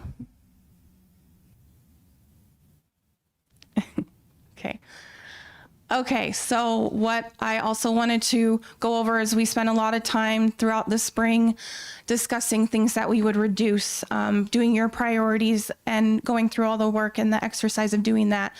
So what I wanted to point out is that we did make the following changes. So you will see reductions in some of the areas of support services, operations, memberships, consultants, subscriptions, and some supplemental type of materials. We also have done work to move things out of M&O and use alternate funds. That's not something that we're going to stop doing. FY26 will be better off if we continue to do some of those things as well. And then we're going to continue to reduce spending to needs only at this point in time, and monitor our budget very closely throughout the year. So, any questions on that info? Okay. So what I would like to let you know is some of our next steps moving forward. So we've got the proposed budget here for you tonight. Then in July, we're going to be bringing back the adoption. Just as a reminder, there can be absolutely no changes between the proposed and the adopted. Those have to be the exact same. The deadline for adopting the budget is July 15th. And I believe one of your agenda items, the meeting schedule says July 14th, so we'll come right in under the wire there. And then we've got a couple days to upload it to the Department of Education. The next step would be our December revision. So that will be a meeting in December that fits within the deadline. And that's what's really going to capture updates to our ADM. That's going to allow us to use the New Year forms, because one of the things that the state legislature also needs to do is these are 26 budgets really on 25 forms. So they need to make all of their changes so that we can adopt on the New Year forms and use all the correct formulas so we can get the right numbers. And then that's generally where we can bring in our carry forward from 25 into 26, because by December, we've done our annual financial report. Everything's transferred over into the new year, so we have that exact dollar amount of what it was. Then in May, we will kind of do a similar practice. Whatever meeting falls within the deadline in May, we'll do another revision. That's our final chance to revise for FY26. That's another chance for us to capture additional ADM. And then we'll align more closely with what our actual expenses are, what categories they're in. That's where we can kind of do some shifting of things around so it's a little more accurate. And then, as we have promised, in August, we will start bringing some monthly budget reports so that we really can report to you budget, where expenses are, where encumbrances are, and you can start to see things in a monthly formatted report. So we can discuss, or you can just be more informed. So I am going to allow our tech team to switch to our budget forms. Could I just ask a quick question? Sorry about Absolutely. the PowerPoint. When it says that the July adoption, and I apologize because I have not been through this process as a board member, has to match the proposed budget. So if there's a change, are we able to change it tonight? So if you vote to approve the proposed budget, that is exactly what the adopted budget will be. No, I understand that. But if we were to make a change in the motion, like to change something in the budget, are we able to do that? Or are we essentially locked in? Clyde, do you think that would be an option, or would we have to reschedule a meeting? It would help to understand that the budget you're adopting right now is based on what the district is allowed to spend through the state revenues that come in. Mm-hmm. So you're really but you're not making decisions about how the expenses are going to be made. More what is allowed. How much money does the district have? That's the budget you're adopting. Yeah, I understand, and I'll kind of reserve this question for when we pull up the budget forms, because I think it will be easier to explain. So I'll just come back to this. Okay, thank you.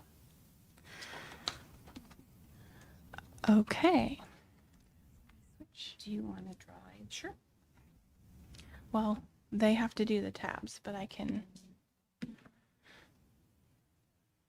yeah.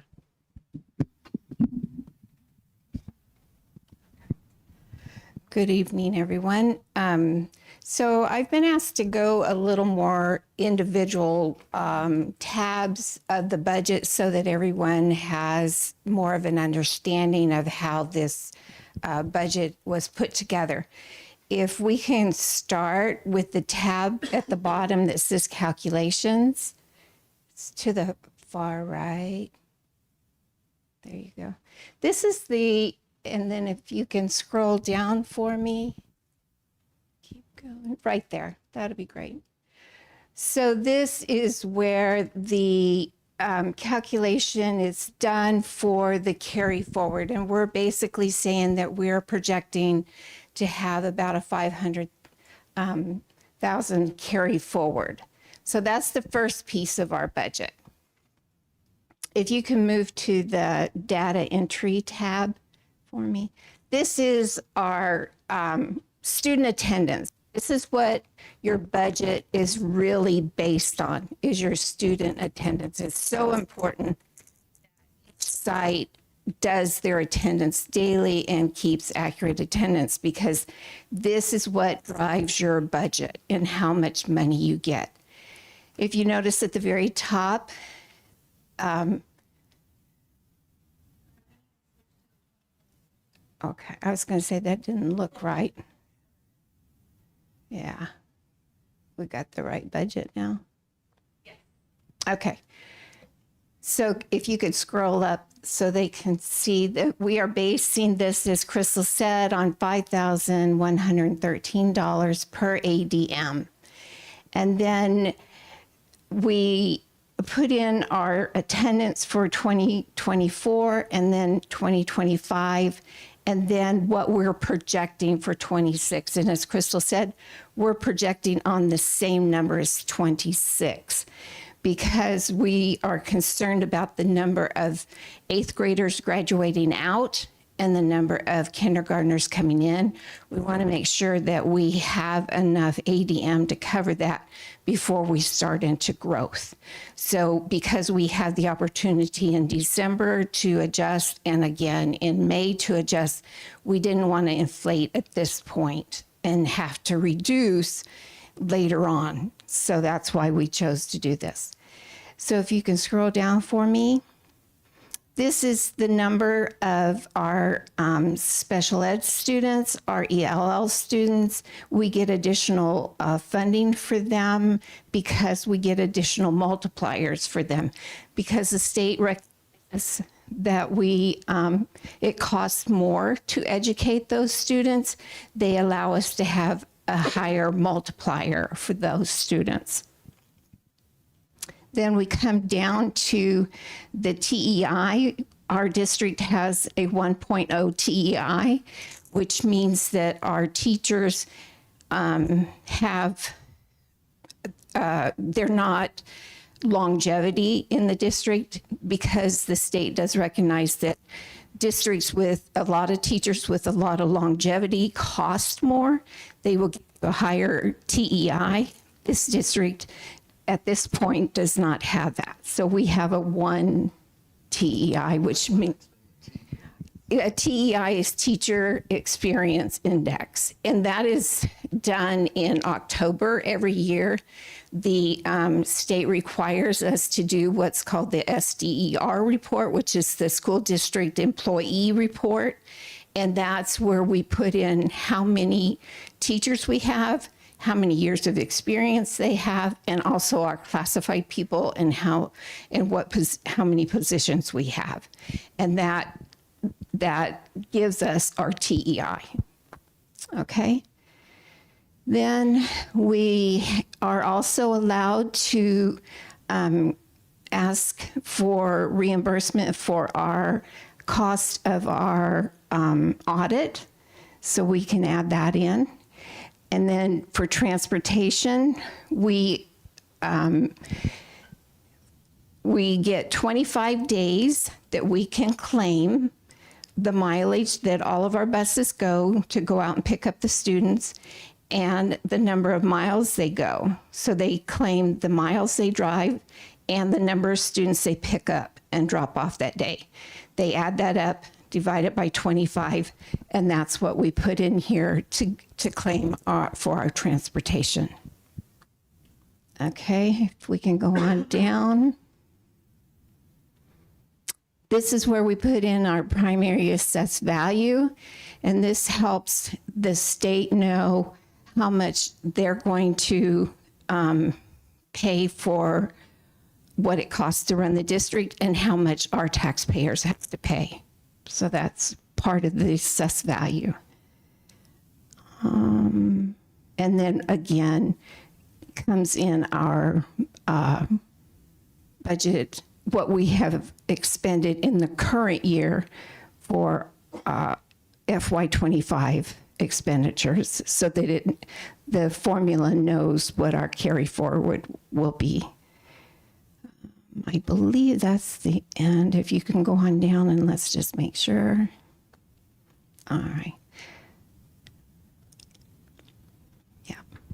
The rest of that doesn't apply to the district. If you can go to the page that says BSA 55, please. And so this is now where comes in all of what we've put in on the data tab and all of our multipliers. As you can see, we get a little larger multiplier for our SPED students. And then if you can scroll down a little further, here comes the formula. Okay. So when they get all the multipliers in, now the district now has 6,139 ADM times the $5,113 times the 1 TEI. We have a revenue control limit of 31 million. Then we get to add in our audit service. And if you can go on down, this is where last year we got to add in those two one-time supplemental pays that we do not have this year. If you can keep going, this is where we add in our transportation multipliers.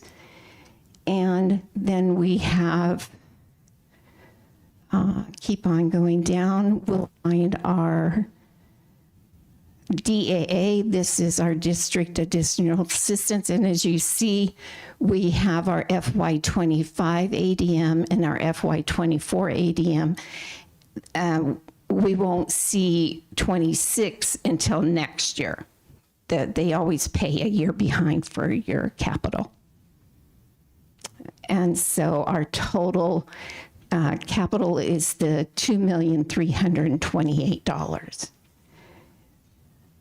And so now we can go to page 7. If you can scroll over to page 7, we will see,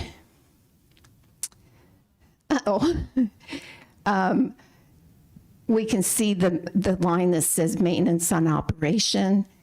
The 32 million that came from the BSA. We are moving some of the money from our capital over into M&O. We then have our override, and we're leaving that all in maintenance and operations. If you can scroll down. Budget balance carry forward should be 500,000. For some reason, I think if you opened it in Excel, yeah, it would work. Yeah, I've just learned over. So Yeah. if you open it in Excel, then we'll be able to see it.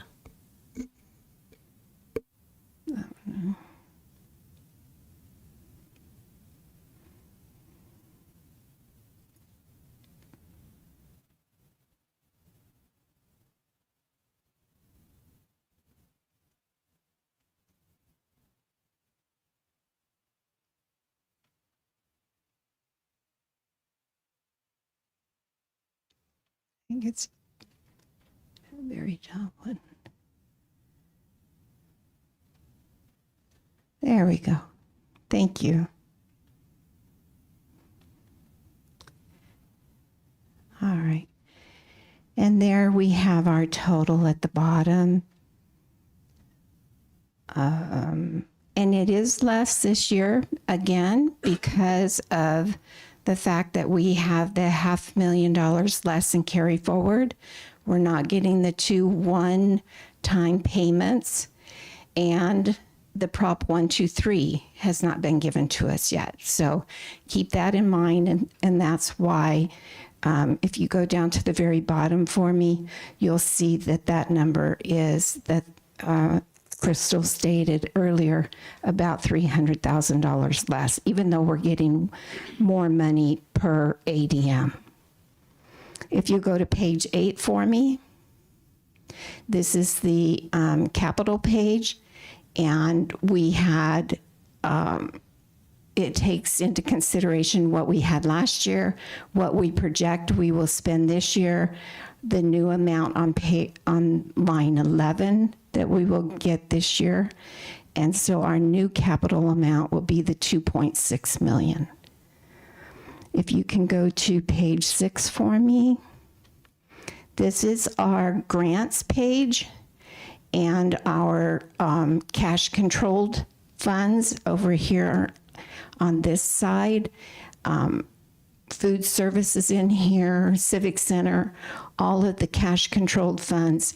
Once the cash is gone, it's gone unless we are replenished in some format.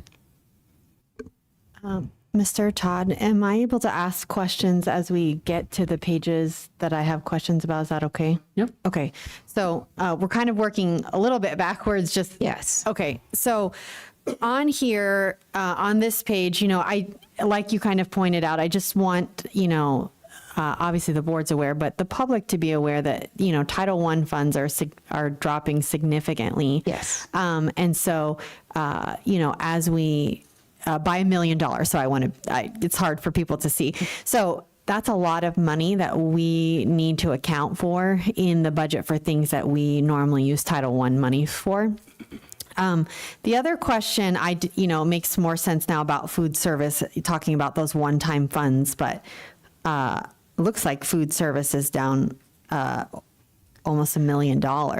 Remember, we're using a lot of the food service money to open Loretta Zimbro. We're buying all of the kitchen equipment, all of that furniture, fixtures, and equipment that's going into Loretta Zimbro. And so the freezers, the refrigerators, and all of that kind of stuff that's going in there. So that's why that's coming down. Okay. Yes, we're over the required amount of carry forward, so we're using it. We don't want to lose it, so we're using it. Okay. So in terms of Civic Center, so when we did the budget prioritization, you know, I believe we started it back in maybe not February, March, I think March, end of March. One of the things that we said is that we were going to pay for positions out of different categories. And so one of the things that we have is custodial services, 3.5 positions, and operations, 1.5 positions, funding source reallocation to Civic Center and food service. But when I look at this, Civic Center is only going up by $50,000. So essentially, we're trying to pay for 5 positions, and I realize it's not all coming out of Civic Center. So are we still planning to do that? We are planning to take some of that out of there. We will adjust as we see the money coming in and going out, because this is the money that we receive for use of the facilities. And so as the money comes in, we will use it as much as we feel comfortable using it.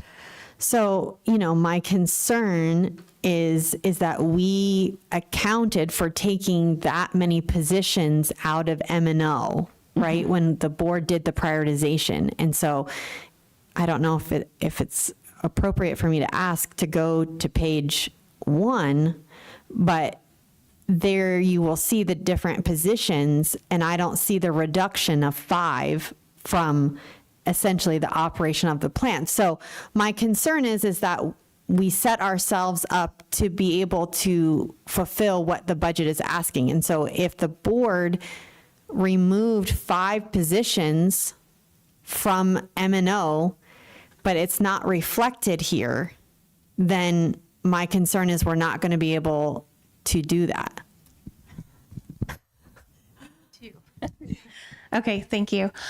Just as a reminder, when we did discuss the things about moving the custodians, it wasn't their full salaries. It's only a portion of the salaries that we were moving. But yes, there are still plans to do the Civic Center. That is something we've done with a couple custodians in the past, because they work at the schools that are very heavy on having rentals. So when they have things like overtime, all of that comes out of Civic Center, because that's why they're working the overtime.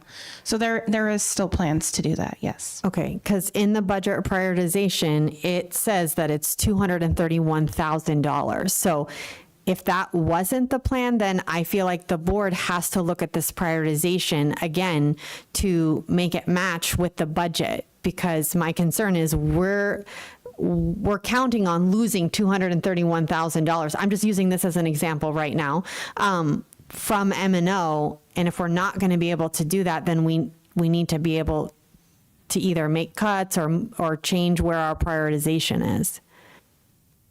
No, the plan is still to stick to the prioritization that we worked on in the spring. Okay, so you think in other funds we're going to be able to pay $231,000? Well, one of the other funds we talked about was indirect costs as well. So there was actually 3 different funds that we had talked about moving those to different places. We also have different funding opportunities every single year. Just depends on how much revenue comes in the different buckets.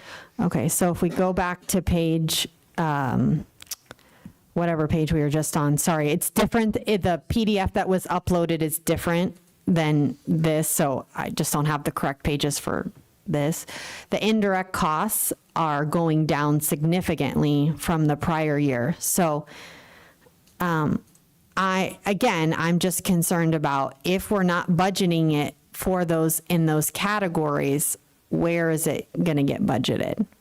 So a lot of these funds are cash based, like Becky had mentioned, so we can update them to actual cash revenues when we have those numbers. We're not locked in. Like our budget controlled funds, we are locked into that budget because that's all we have. We don't have cash to back that up. But these we do. So even if we say a budget of 10,000 on something, but we actually have cash of 50,000, we still have 50,000 we can use. So that's where we would do something like in December and May, we would shore those things up with actual expenses and actual revenues. I guess my concern is I just don't want to get to May again and, or February and us kind of be scrambling. I'd rather try to see if you think that we're going to get the money in indirect costs, that's fine. It's just, as a board member and kind of watching what has happened this year, I want to set us up for success, all of us, the district, the board, the public, all of us. And so I just want to make sure that we're, budgeting them in the right funds. Correct. And I agree completely. Kind of the theory is that what we know in M&O is what we're able to capture right now. So we're going to maximize the use of that fund, but cash controlled funds change so often that we can make those changes several times throughout the year, and that will help M&O.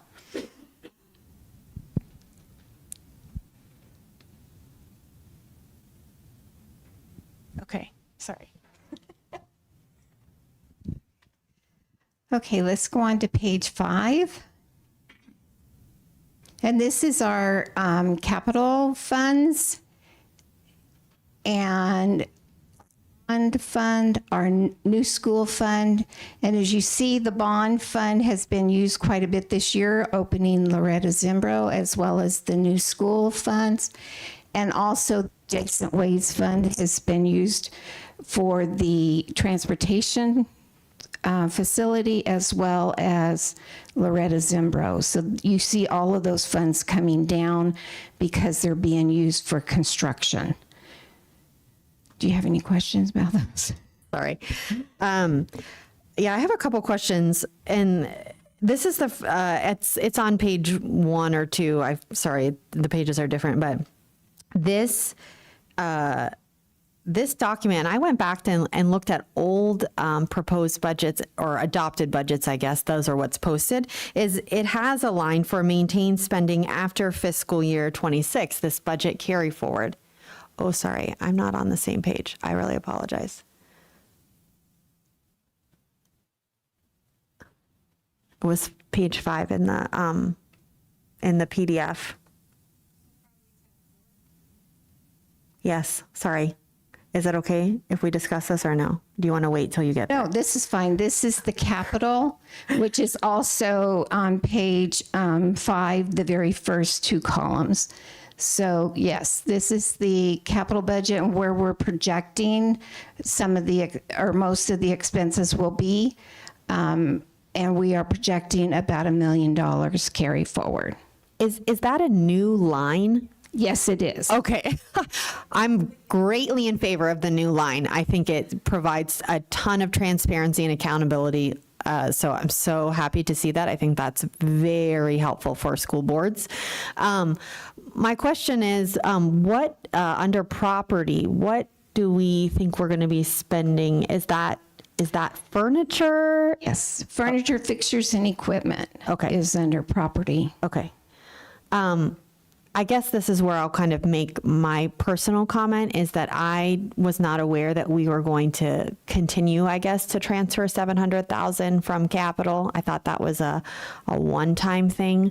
And so as a board member, I would prefer us to look at the prioritization and kind of try to live within our means, because I think there will be capital needs. And I don't know if you've heard if the school facilities board is going to get more money in fiscal year 26. or if we're going to kind of be in the same predicament where we may need a lot of capital funds as some of our older schools, need maintenance. Sorry. The SFB will get money. It's just when they get it. But I sent out on the board update that, they were broke. Yeah, that's what I was concerned about. We keep putting in the building renewal grants anyway, just get on the list, and work our way down and catch it. But I talked to our liaison the other day about a couple of projects, and she said at this point, they're going to get their allotment, and start prioritizing. What I put in is like life safety needs, air conditioners, the ADA, stuff like that. Other schools put in for painting and stuff. Those go down on the list unless there's a moisture problem, and so they just put it on a priority list, and they have their formula what they use for priorities and things. But we'll keep applying for it and try to keep getting as much money as we can. No, I sincerely appreciate that. I was just wondering, do they expect their allotment to be less this coming year than it has been in the past? I believe what they requested was a little more than they've had in the past. Okay. Suddenly, all the school districts are going for it, where before they didn't know. A lot of the people I know, they said, "Oh, I don't even go for that because it's too much work." Wow. Well, to me, if you get, $10,000, $30,000, $50,000, it's worth the paperwork. Yeah, no, I truly appreciate that. So, as the board, discusses, I would hope that we would be using a DAA transfer, kind of what we did this year as a kind of to solve a immediate problem, but not necessarily to start out that way. I would hope that we would look at our budget and trying to fit within what we have. So I guess that's my concern with the transfer of the capital. But that's just my personal opinion. Well, we can definitely in December move it back, and if you're really uncomfortable with it, we can do another budget in September and move it back, just knowing that you're then going to be $1 million short of what last year's budget was. So do you know, and, I realize that, the person that kind of set the prioritization, we're missing some people, but when we had to get under a certain number, I believe it was 2.3, were we planning to make the transfer from DAA of an additional $700,000 in fiscal year 26 at that time? Was that the plan? I don't know. We need you to use the microphone. I don't believe we had a set number at that point in time because we didn't have the $700,000 amount until we got a deeper dive into our expenses. So essentially, if I could just clarify that the amount that we cut 2.4 from the budget in the prioritization, that still wasn't enough to balance it. It wasn't, I guess it wasn't enough if we didn't want to do the 700,000. Yes, that's what I'm asking. Yeah. Okay, so we really should have been, if we wanted to keep what we, have for capital, and I know that they are interchangeable. I know that that is to be true. I'm not saying that you're doing anything you're not supposed to be doing in terms of moving money. So I know that to be true. I guess I just, I was not under that understanding. So. Well, and also remember at that point, we did not know they weren't going to give us the one-time funding. We didn't know that the Prop 123 was going away. So that is your 700,000 that That's we a big part didn't of it. know was going to happen. And the state still has not passed the budget, so we still are. So we still can move it back in December, providing they give us that funding. Right, but they could give us less too. And we may need to move more of the capital to make the budget work. That's why we're given that flexibility. If I could just add something too, I've been around school finance for a long time. It's very, very common for school districts to move money from districts' additional that's a common transaction with many, many school districts. It's unusual to not move money from district additional assistance. You are lucky if you don't have to move money because, as you're aware, most of our expenses are in salaries and benefits. That's all in M&O. So we have to focus as much as we can on M&O. And even though our capital needs are extremely important, it's sad that sometimes that takes a back burner because we just don't get enough money from the state. Okay. Okay, Can I let's, stop you for 1 second? Yeah. You, Ms. Mosher, you made a comment that's resonated with me a lot. When we talk about some of the funding, I want to prioritize this by saying every student in our district is a high priority. But just for people to understand, we get a little extra for certain special education students, but we actually, many people don't realize we have some special education students who we're paying for their education, but they don't even attend school here. So can you talk a little bit where the principals mean? You talked about some numbers of what Yes. some of those students cost versus what we receive from the state. And that again can show a pretty quick offset of budget. And I'm by no means advocating we not take care of those students. They're just as important as every other student. But just as we look at this, I think a lot of people say, oh, well, you get the accelerator for the special ed student. It doesn't come close to what those students actually cost. Correct. So our weighted numbers gave us a little bit of a boost that we saw on, I think our data tab. But students that we have to outsource and send to another school because their needs are specialized and they need to go to a certain school to have their needs addressed cost well over $100,000 per student. So that is definitely something that we do not receive reimbursement for a lot of those things. How much We would you say also we did get from the state. If we're spending $100,000, what's the most we pay? Do you have any idea roughly? per student. Yes.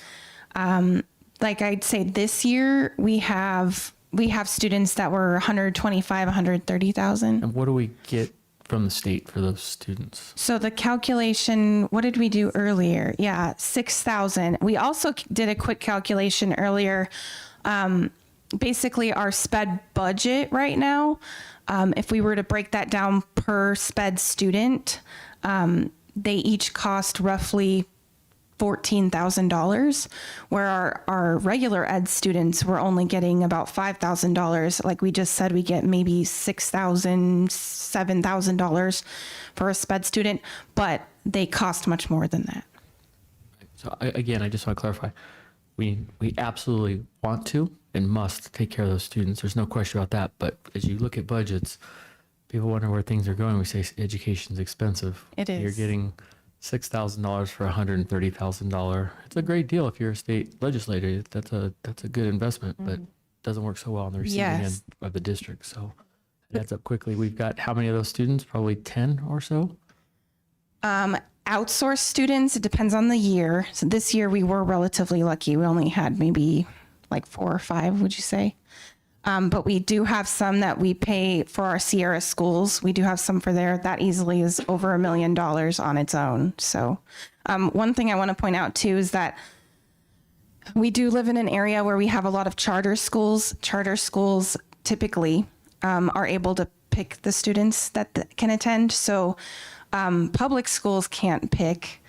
So we do end up with a higher SPED population, but we don't have the money coming in because that money is going to charter schools as well. So that's something we compete with all the time. Thank you. Okay, let's move on to page 3. And this is our classroom site fund monies. And for some reason, we're projecting the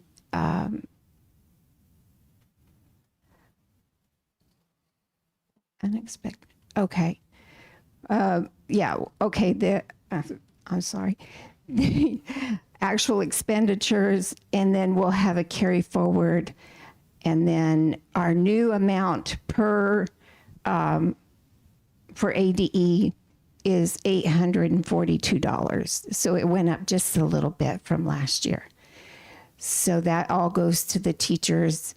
They receive part of it in December, part of it in right now in June and then again in August, right? Correct. If we can go to page 2. Oh, could I just ask a question, please? So when I look at the totals at the top, so it says prior year 6.1 essentially, and then are we now, because in prior year they didn't have that maintained for after spending, so now we're kind of adding those two together to equal what would have been there, correct? So initially to me it looked, significantly lower. But is it because like the carry forward was combined? Yes. Now, a lot of the tabs, they now are adding that field. So you're not just seeing the current year, you're seeing the money moving from the prior year too. We want to make sure we carry forward enough, or the goal would be to have approximately 1 year of reserve, because if they come in and take away this fund and put it somewhere else, the money somewhere else, we want to give our teachers 1 year to notice that the money's going away. So we don't want to spend it all every single year, because then if they cut us off like they did this year with Prop 123, then we're cutting the teachers off, and that's a lot of money for them to absorb a cut in 1 year. So we want to reserve as what we can, at least a year's worth, so that they have a 1 year notice. So, on the end column with the increase and decrease, we're seeing a lot of decrease. So are we getting less money, or is it just the way that it's being We're trying to pay it out. We're trying to pay more out. Right? Well, usually when you budget, it's let's see, for what are we?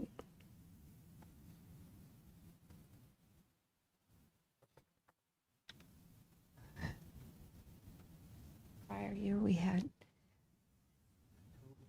the totals. Yeah, so we're carrying forward more, right? Yeah, we're carrying forward. We're trying to carry forward more. So what we're getting from the state is more per ADM. Yes. Okay. Yes. Okay. Any other questions? We'll go to page 2. And this is just a recap of some of the other information.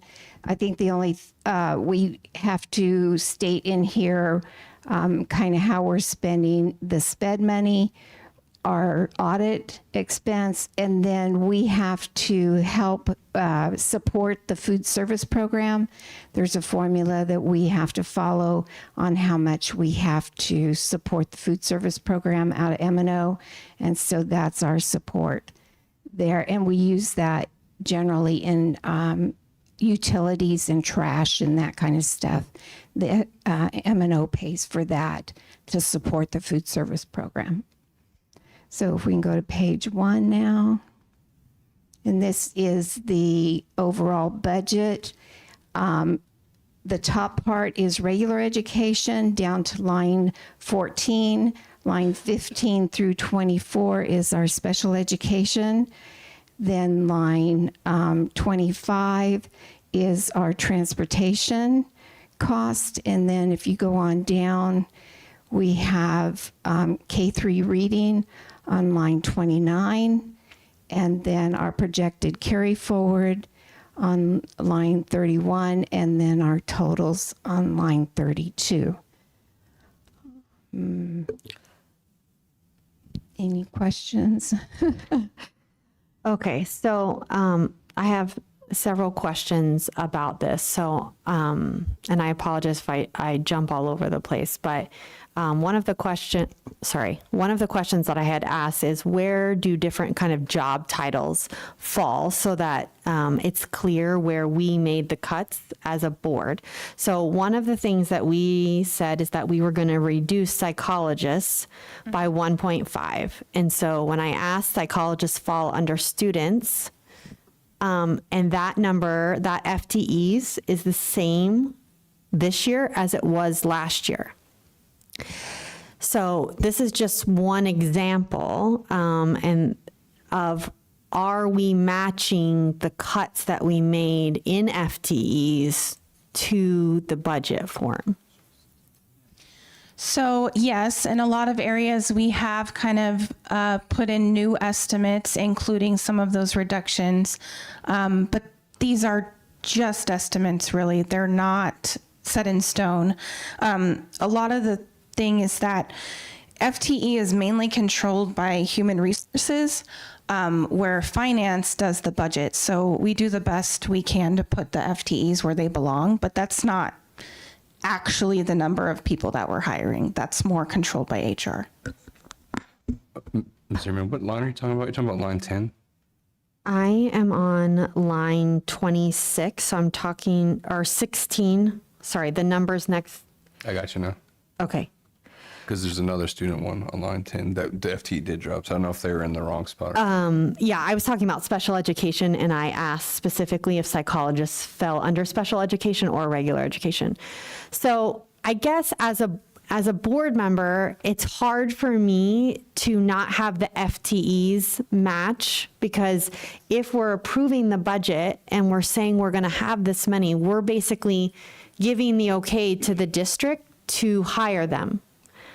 And so for me, that's personally hard, because we lost 5 psychologists essentially because they were not comfortable with the cuts that we made to the psychologists. And so if we're still budgeting the same amount, I'm just sad, I guess, that we lost all of those people. And so another concern I have is central services, which is essentially the district office. Mostly, has the same number. And we cut 4 positions, I believe, from the district office, including communications director, district secretary. I think the other 2 I was thinking about fall under. Yeah, several of those actually fall under different areas. Not central services is mostly payroll, HR, some of maintenance, those types of areas. It's not like the ed services side of the house is the district office, but they fall in different areas. Communications is a little bit different area. So there are some areas where those fall. So where would I know where ed services falls, I apologize. Where would communications director have fallen? So communications, I'd have to pull my code book, but they actually could be 2560s. So they could fall under central services. I have to look at my code book. I can't remember them all off the top of my head. Yeah, no. Again, it's my concern is that the FTEs are not, I don't believe, are reflective of what the board prioritized. And so if we really had this money, I'm not sure if we reduced the other things like purchase services, supplies, if we reduced those budgets to kind of keep a similar FTE. When you look at this, we did decrease 16 FTEs. So I'm not saying that that did not occur. But when we did the budget prioritization, we decreased 14 FTEs. Or move them out of M&O. So I want to clarify that too. And 6 of the 16 are teachers. So that means that of the decreased FTEs are 10 and we didn't decrease any teacher FTEs when we did the budget prioritization. So there's only 10 decrease in FTEs of 10 where we approved 14. So for me personally, again, that's concerning. And then also the instruction where we see a decrease of 6, that could be teachers or paraprofessionals, correct? Correct. And also, I just want to point out that the FTE is not tied to the dollars at all. So the priority is the budget in those areas. There's no calculation or formula that's tied to say if we have 200 FTE times this number to get that budget. That's those really don't go hand in hand at all. It's just a number. The budget is the portion that we live within. We live within the dollar amount. We don't the FTE. We try to shore it up when we get further in the year because we know actual FTEs, but it's not part of the calculation at all. The only thing that we can't do is go over this number. This is the number that we cannot overexpend. Other than that, all of this can change every day. And we can change it in September if we want to. We can change it again in December if we want to, which we should, and then again in May. So it is a budget. The AFR is what I think you're referring to. That's actual. Those are the actual numbers. So the salaries are not tied to the FTEs? Not at all. No. Now, do we try to be accurate? Yes. It's not like it's formula tied or it's this number of FTE times this dollar amount. They're just estimates.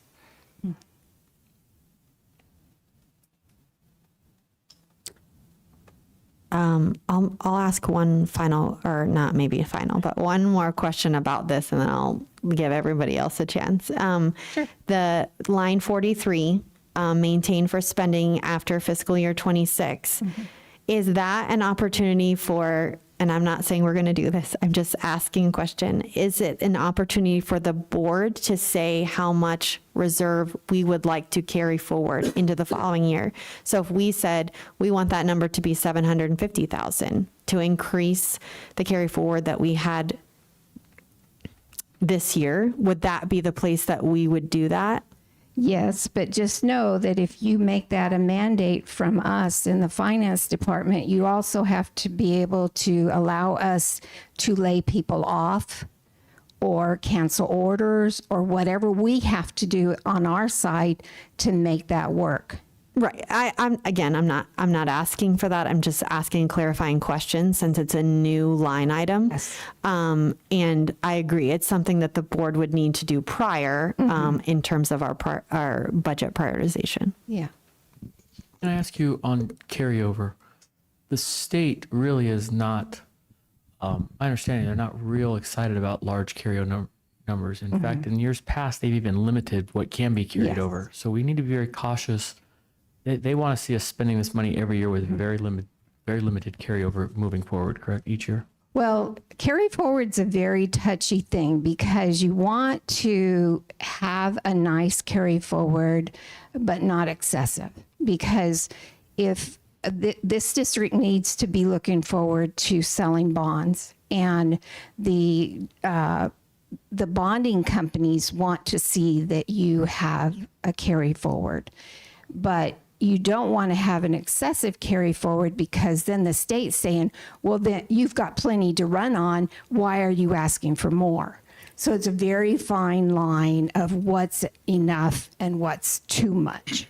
So I think every district needs to kind of set their own thought process, whether they're thinking about going out for a bond. Maybe they need to talk to their bond counsel about what should we be looking for a carry forward, what do we need to be doing to prepare for that. If we're not looking for going out for a bond, then having a large carry forward of any kind is probably not necessary at all. And we want to bring it down because we want to show our teachers we're giving them everything we possibly can. And our staff, we want to give them everything we have. If I could just add something too, and correct me if I'm wrong, but under district additional assistance, didn't you show $1 million carry forward? Yes. So the district actually has 1.5 million in carry forward. Yes. According to the budget. Yes. Okay, if we can move on to the cover page. This is giving at the top on this side, on the right side, these are estimates of our revenue, and they do go down some because we're not expecting a lot of money for a new school. We don't have any more bonds to sell, those kinds of things, so our revenue will go down. The tax rate is a projected tax rate. I put in our valuation, and then I put in what the bonds are going to cost us, what our override's going to cost us, and this is basically a projected tax rate. The actual will come from the county, probably late August, early September. We matched the average teacher's salary because we gave no pay raises, and we don't know really what the new staff is going to cost us. So the average teacher's salary will be changed then in December when we actually get the new staff and we get the new actual amount there. The only other thing to show you is the summary pages that will be posted on our web page, and that is just actually a recap of everything we've gone through. We will need the board president's signature so that that can go into on the website. There's 2 pages to that. And unless you have any other questions. Just one thing on the cover. My first name needs an E at the end. Okay. Sorry about that. Okay, thank you. Can you talk a little bit about the work you guys have been doing? We've spoke several times about breaking the cost down per campus a little bit more. Sure. When we talked about some things, and maybe just so people realize, one of the questions that came up was, do you know what the water bill at your campuses cost? Mm-hmm. Really not a single principal did. It's interesting to think we have a well at Liberty. So typically well water is some of the cheaper, although, and Mr. Young, I'll put you on the spot a little bit. We also have a water treatment facility on this property. It costs us almost $100,000 a year for really a very minimal amount of water because we're in the city, but the city has never brought sewage into us. So we're stuck kind of in a rough spot there. So, and then we have, I think Blue Horizons water bill is, Ms. Mosier, you talked about that a little bit. Now I'll put you on the spot, but you threw out a number that's astonishing for a single month. Yeah, they can be well over 15,000. And the unique thing about Blue Horizons is that their water is one company and their septic is another. So the city only services a portion of it. And the city of Buckeye, where Freedom is and where Blue is very notorious for having extremely high water rates. So some of that really adds up though. And, it's interesting to see where each school is at as far as cost. You would never think that a water bill, because to be perfectly honest, the schools don't use that much water. We flush some toilets. The kids all bring bottled water for the most part. There's a little bit of water fountain usage, and we somewhat water the grass. And I'm not going to pick on Bob's team because they do a great job, but they're still not plush green like we're dumping millions of gallons of water on these things. So it's costly. And as we look at this budget, we don't even know the numbers coming from the state. So it's always interesting to me. The state has a law that says you must give us your budget by this date. Yeah. But they're not really willing to tell us how much they're going to pay us by that date. Honestly, they should be telling us that 6 months in advance so we can get the process through.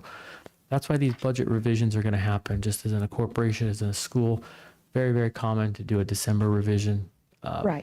Do that. But if you could talk, again, just kind of where that is with the school campuses and how we're going to start breaking that down a little bit more so we can see true costs at each campus. When we started looking at signature programs, we saw some pretty significant charges at one, and almost no money being spent at another facility. So maybe just for the board's sake, you can a precursor, a preview of what's to come in the second movie that you guys. All right, if we can go back to page 1. So starting from the bottom up, we are going to include K-3 reading with the top 100 group.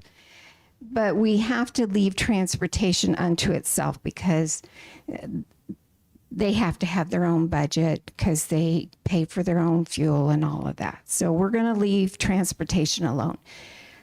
The special ed, which is the 200, 300 group, we have to leave it alone because each year you have to maintain effort, which means you have to spend as much this year as you did last year. So we're going to leave the SPED alone. The top group, the 100, is what we want to figure out what is site-based versus district-based. And most of it can go to the sites and be divided by ADM. And we got that number from HR. We asked HR, okay, how many students are you hiring teachers for? I mean, are you, and they gave me the number that they are hiring for. So we're going to take all of that, excluding some of the 100s or 2100s, the 2200s, the 2300s, and 2500s. Part of those will go to the site and part of them will come and stay in the district. So what we want to do is figure out what part of that we can say is all site level. We will divide it by the number of ADM each site has and give that to the principals and say, this is your budget. You will pay your teachers, you will pay their benefits, you will pay your utilities, you will pay your purchase services, you will pay everything. And you will control your budget. If you want to have your specialty programs, as long as you can afford it, it's yours to do. The district will no longer tell you or approve what you're doing one way or the other. It's all going to be on you. So that is where we're headed. And that's what we would like to do. So by doing that, it gives you a lot more transparency and the budget rolls up Yes. versus being forced down. So we have teachers who are asking us right now for a special, we have campuses or principals who are asking us for a very specified person. They have no idea where the budget is at. Right. So by them being able to see their budget, they can decide if they want to try to make a cut here to make a decision. Makes each campus more like a business unit. So if we look at another government agency, we'll just take the city of Buckeye, they know what their budget is. And then the city can break that down and say, our police department budget is this, our fire department budget is this, the water department, streets department. And then those managers have to be able to manage, this is our budget. This is what we're going to have to live within to make it a lot more transparent. Right now, we have kind of a large, as we discussed, it's kind of a large bucket of money that just sloshes around. This is going to draw it down and we can see true cost. So some signature programs are costing us thousands and thousands of dollars.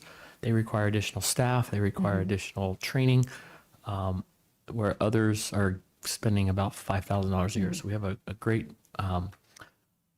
very disparate between what's being spent on different campuses, and this will help us to identify and resolve that a little bit. I have I'm a little concerned about, telling schools that, they're responsible for their electric and their water. I'm not sure that I find that necessary for the principals. Certainly, looking at the school budget in terms of signature programs and supplies and things like that, I think telling principals that they're accountable for how much water their campuses use personally is not something I am in support of doing. So I think we just need to be careful here that we're not putting too much on the principals. I think they're already responsible for their budgets in terms of supplies and things like that. So, I hope that this becomes more of an agenda item for the board to discuss. It's not that they would be paying the checks. It's just so they have better transparency to see what the cost of their schools are. And if they have something happening, they can see that a little bit better than what they're able to see now. It's more transparency. Several of the principals actually said this is exactly how we've done it at other districts. They were actually pretty surprised it's not happening here. So that was our meeting, but they very much were asking for a little more transparency and understanding that. And like I said, many of the principals, when this was discussed by finance, they said, this is fantastic. This is what we did this is how we've always done it at other campuses. So I don't think it's new to them. It's just a little bit new to our district. But to be the most transparent with the budget and be able to better manage it, if we have this broke down a little bit more, it's going to help you, it's going to help us all see a much better view of what the budget's doing monthly, quarterly, and then looking at cost overruns or if those are there. Just interrupt for a second. Every principal that had been in a different district said that this is what the process that they're used to in a different district. If they had been a principal somewhere else, it's the feedback that they gave us. And a couple of them even mentioned they were managing 3 separate budgets. We've kind of simplified it, but they were managing 3 different budgets. So that was very interesting to hear. You know, I just, when you said, you know, you're going to give them a finite amount based on their ADM, but, you know, to the point of Liberty having a well and it being way more expensive, that's not Liberty's fault. And they're that's not having to pay like their own water bill or any of that. Right. They're not having to do that. That's not going to be included as part of their budget because that's what it Yes, it sounded will like. be. They'll get to Yes. see that. They'll get to see yeah. it. It's not going to take out of their It classroom. will but be they- part of their budget. Yes. But if we, and that's one of the things that we're trying to work out, what is right and equitable Okay. for the district, each of the sites, because each site has its own twerk, you know, or difference. And so that's why we haven't rolled it out so quickly, is because Crystal and I are looking at it and we're looking at it and we're looking at it saying, you know, this may work and it may not work at that site, but it does work at this site. So we're trying to be very cautious and saying, okay, we're keeping some back in reserve for those kind of situations that it doesn't work at that site. We're going to have to supplement that a little bit. Yeah. Okay. And that's why I think it's really important that, you know, the whole board is present and not one board member is meeting with a group of principals because it's making it very hard for us to know what was said. Okay.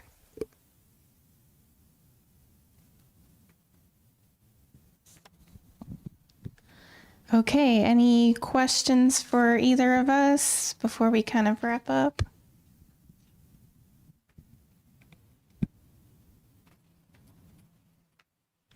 All right, well, thank you. Mr. President, if I could just real quick, just comment. Go ahead. I greatly appreciate all the time and work you guys and your department's putting into this. I know it's been a interesting year, and there's a lot going on, and you guys have really been laser focused on trying to do what's best for the district and save the district money and get things in order. And I really do see that, and I appreciate that, and I just want to let you know, thank you. Thank you, I appreciate that.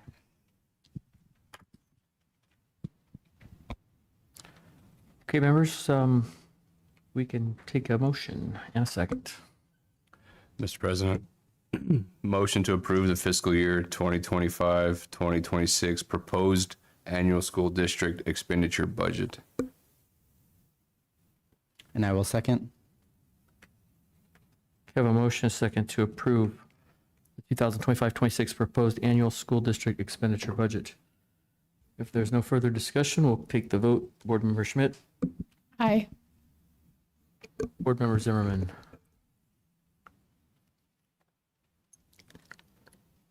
Aye. Vice President Kenyon, Aye. Board Member Strencioni. Aye. I'm also an aye. We'll show that approved 5 yes, 0 no. Next item is 6.3, discussion consideration to accept the annual financial audit report for fiscal year 2023-2024. Staff liaison is Ms. Crystal Mosier. Thank you. Good evening again. What I wanted to point out is that we have attached the audit for FY24. So this would have been ending June 30th, 2024. Normally, our audit wraps up in the fall time. Sometimes things go over into the winter a little bit. And then we have an auditor come present in the spring. That's what we've done in years past. This year, our audit was completed. Something urgent happened to our auditor. They went out on some type of leave of absence, so they weren't able to come in the spring. They have told us that if you would still like the presentation, that they could potentially come to the July meeting. I would still need to confirm that. but that we shouldn't hold up accepting the audit. The information has still been available. I would personally like to get this taken care of before our fiscal year ends. So what's attached is the compliance questionnaire. So for our newer board members, that's an extremely long document with a lot of yes or no questions. If you have even one instance where you did not do the item that it asks, your answer is no. Even if it was a rare case, an extreme scenario, and one little check mark wasn't on a piece of paper, you get a no. And there's usually no context. There's no notes. There's no comments. And then you also have our single audit. That's a lot of our federal audits and our grant information. And then you have our full annual compliance or annual comprehensive financial report. That's got basically that's sort of the auditor's opinion of our finances. And some of it's our financial statements. It's a lot of things you would see that maybe like a corporate business would publish their accounting documents. So I can answer any of your questions on any of the documents or the process that we went through. I'd also like to just take this small opportunity to thank my own team. They put in a lot of work when we have audits, lots and lots of work, because one, we work every single day to keep our paperwork in order as much as we can because we know what auditors are looking for. But two, when audits roll around, and as you know, we've had a lot this year, it's a lot of work to pull those documents from prior years. Sometimes there's things in the warehouse. This past time, we all had to go out to the warehouse in the heat, pull boxes that had spiders on them, and look through the documents to find what they wanted. So that's not fun, but I really appreciate the team that I have, and they never get mad when I ask them or tell them that we've got an audit coming.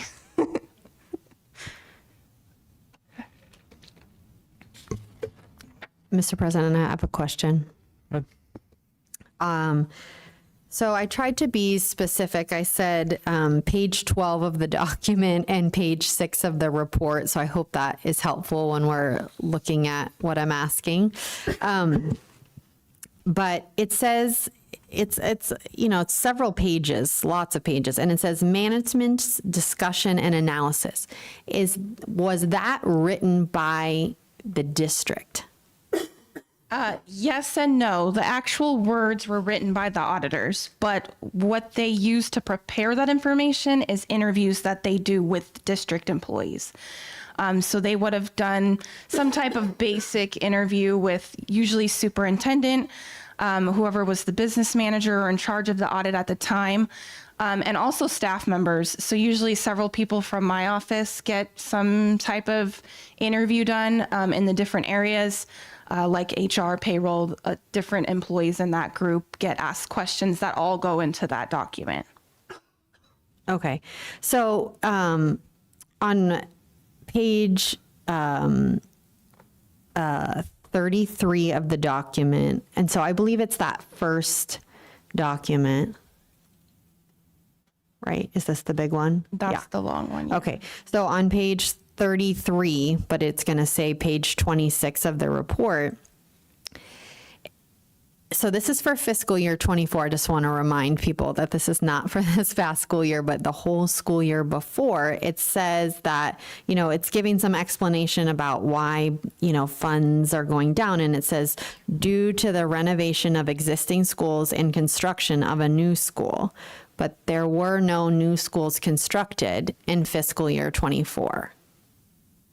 So I believe that's more of a generic term. There's some pre-work we did in 24. So we did, and Bob could probably help me on this, exactly what was done, but there was testing done to the ground. There was some, several different testings like that. There was some work done for design prior to that. And then also there was land that was acquired and there were fees that went along with that. Things like escrow deposits and things before we actually acquired the full amount of the land. Okay, because the land was acquired in fiscal year 25. But we did have to do escrow deposits prior to that. $25,000 at a time. So I believe there was at least 2 in that prior year. And then we finally were able to finalize the deal. We kept having to give these escrow deposits because it was taking too long.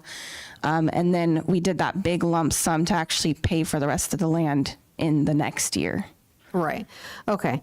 Again, it's still, I understand those fees, but the renovation of existing schools, and then on page 34 of the document, page 27 of the report, so I guess just the next page, I apologize for that. It says, it's talking about depreciation, and the reason that it gives is because it's furnishing the new school. But again, the new school was not built in fiscal year 24. So again, my concern is with, making sure that we're providing accurate information in a report. On page 123 of the document, oh wait, no, I apologize, page 74. In the middle of the page where it says excess deficiencies of revenues over expenditures. So usually when we have something in parentheses, it's indicating a negative number. Is that, I'm thinking that's not the case here, but Okay. but it total. And again, I know that this is not your report, and so It is, I'll admit, it's kind of hard to read and it's very long. so if for this particular question, certainly it can be saved if we have a presentation. I was just trying to understand. Is it saying we? Okay, excess of revenues over expenditures. So I read that as, did we have revenues more than expenses? Am I thinking of that correctly? We'd probably have to clarify with our auditors directly. Okay. And then on page, That's a grants page, so it might make sense. We typically don't have revenues more than expenses because we only get reimbursed for our exact expenses. So that's what I'm leaning towards, but I don't want to say that for sure without checking. okay, yeah, and just the parentheses, what I'm used to seeing on like the budget forms, the parentheses is a lot of times meaning negative. So I was just trying to understand. If that's the year we had ESSER, then we probably were in a negative because we were. It is a year of ESSER for sure, 24. Probably a true statement that it is a negative because that was the year we had that big. I need to use the microphone so the audience can. If that was the year we had the big ESSER 3 grants, 2 and 3, and we were trying to spend it down, that could have very well been a negative because we were waiting for reimbursement of the ESSER grants.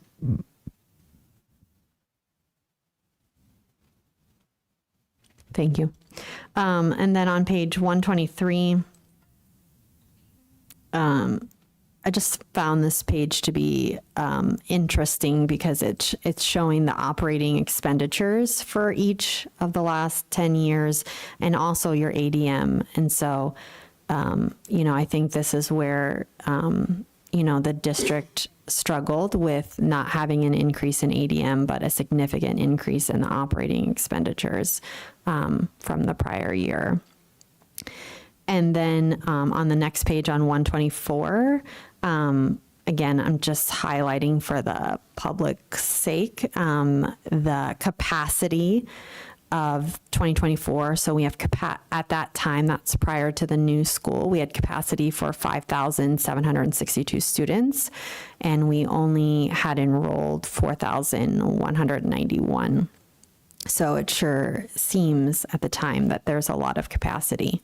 So, but if they come to do a presentation, then I'll ask some other questions. Thank you.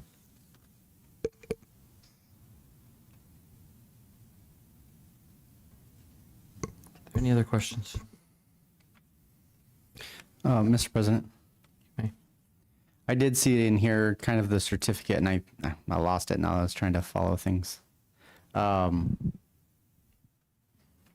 Basically, a certificate of excellence for your office, and the communication they've had.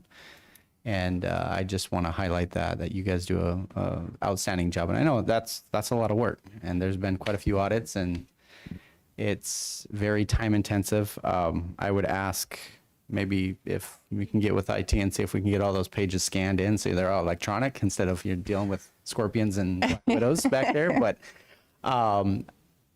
half joking on that, but half serious.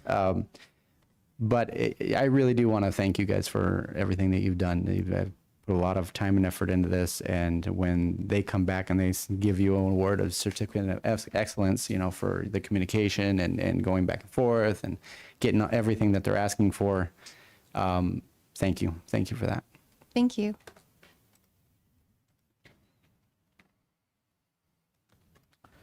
All right, members, any other discussion, or will you take a motion? Mr. President, I make a motion to accept the annual finance audit report for fiscal year 23-24. Second. Is there any discussion? Hearing none, we have the motion and the second to approve item 6.3, which is the annual financial audit report for fiscal year 2023-24. Hearing no discussion, we'll go for the vote. Board Member Schmidt, Aye. Board Member Zimmerman, Aye. Vice President Kenyon, Aye. Board Member Strencioni. Aye.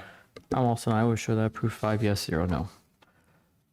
Next item is item 6.4, discussion consideration to approve the governing board meeting schedule for school year 25-26. Members, you were given a copy handout from Ms. Camerata. Speaks about the proposed schedule of events or schedule of meetings. Is there any questions, discussion on it? Mr. President, I'd like to have a discussion about, again, about the Mondays. I know we have discussed it before, but it didn't, you know, it obviously comes before us as a Monday, but I would really like to see us choose a different day. I think Mondays does not help staff be able to answer our questions, and it's very difficult. And I heard that Mr. Strencioni has a conflict with Tuesday, and I have a conflict with Monday. So I'd like us to, if the board is willing, to have a conversation about a different day, potentially Thursday.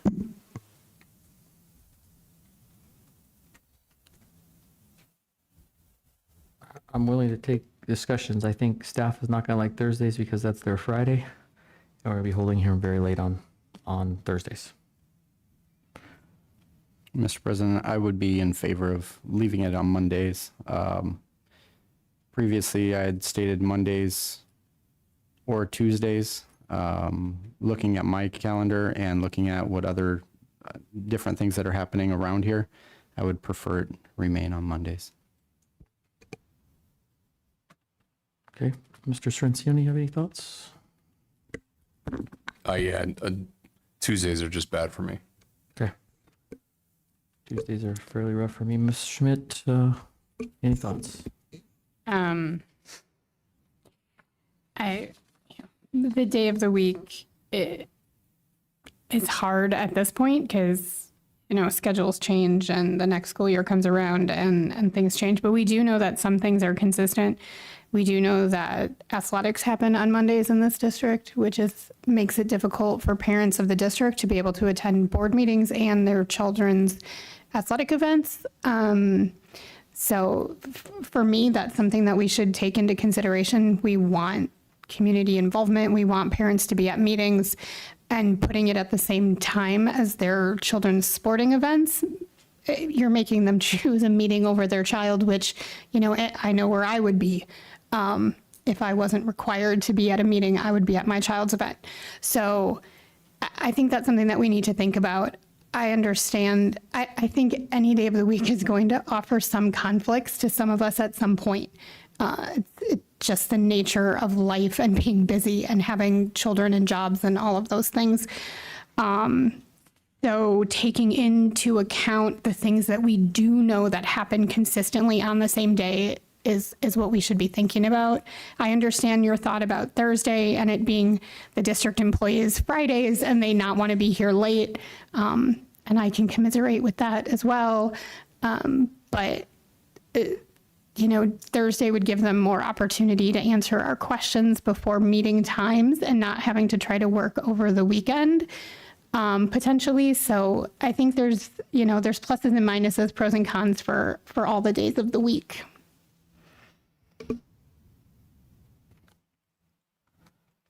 My thoughts are, we honestly, as I look out at every board meeting, don't see a lot of athletic parents attending these meetings. Don't see a lot of parents ever attending the meetings.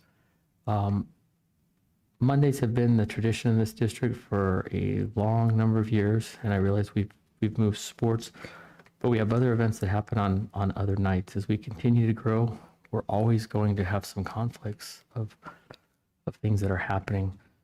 As you look to any parent who might have business travel, if they've got to sit and wait for a Tuesday for a board meeting, now they're not being able to travel on Monday or Tuesday. They're not getting ready. They're not able to get out of town till Wednesday if they want to come to the meeting. So we have conflicts no matter what we look at. My preference personally would be to keep them on Mondays, where they've been for as long as I've been in the district until some recent changes, but willing to take a motion or further discussion if that's what you'd like to do. I'd just like for the record to show that certain board members are being accommodated for their personal conflicts and others are not. Okay, nobody's being accommodated for anything. There needs to be a vote, and the board will make a vote, and then the board as a whole will decide what needs to take place. I think we've addressed, everybody has some conflicts. These meetings have all been on Monday, and they were always on Monday, and anybody that ran for this position in the last election knew that the board meetings had always been on Monday. So if you applied for a job that you're not able to attend, that's a concern. But if they go back to Monday, that's where they've been forever. Doesn't mean we always have to do it that way. They be up to the board for a vote, and nobody's getting a special accommodation other than what the board decides to vote for. That's how board operations work. Mr. President? Yes, sir. So saying that board members get special privileges or accommodations, I've been on the board for 2 years. I have had multiple kids in multiple sports, and I've missed a lot of their games because of our meetings. And so like basically everybody said up here, there's going to be conflicts. Everybody has a give and take. There's no perfect environment. This is just what the majority of the board has a vote, right? Whatever the vote is, it is. And so I'm sticking with Monday.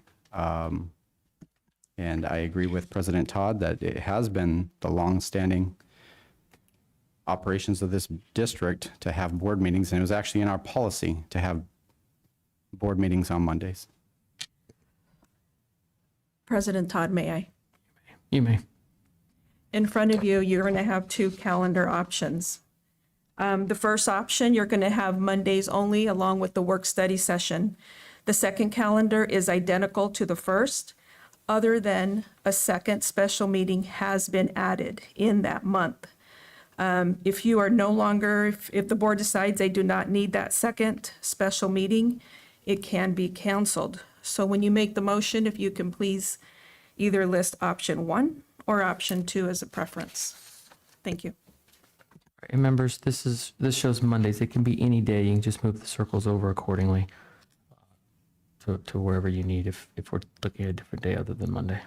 Mr. President, if I may. I'm in favor of initially option 2, which shows a regular meeting and a special meeting, so 2 meetings just about per month, except for the month of December. And the reason behind that is so that district staff has the ability to, and parents have the ability to look at their calendar and put that on their calendar.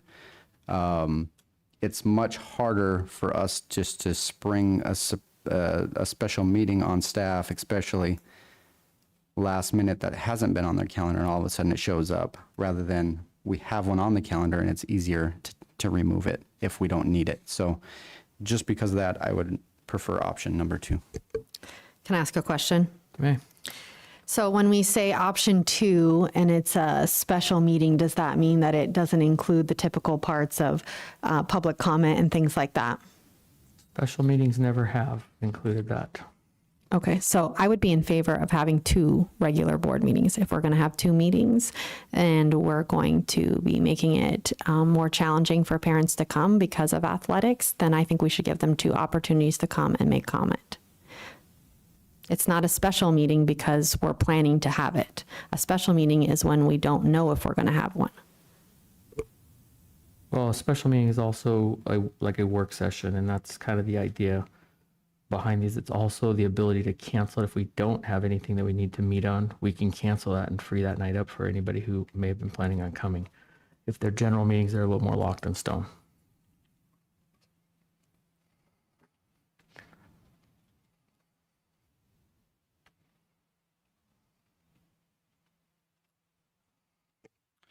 Mr. President, I make a motion to approve the governing board meeting schedule for school year 25-26, option 2.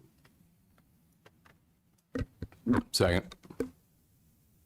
Have a motion, a second, to approve the governing board schedule for the 2025-26 school year fee option 2. Just for clarification, that would be a general meeting and a special meeting each month, correct? Correct. Okay. We have the motion, a second. Do we have any further discussion? All right, hearing none, we'll take the vote. Board Member Schmidt. Nay. Board Member Zimmerman. Nay. Vice President Kenyon. Aye. Board Member Strencioni. Aye. I'm also an aye. We will show that approved 3 yes, 2 no. Next will be governing board comments on agenda topics or recommended agenda topic addition.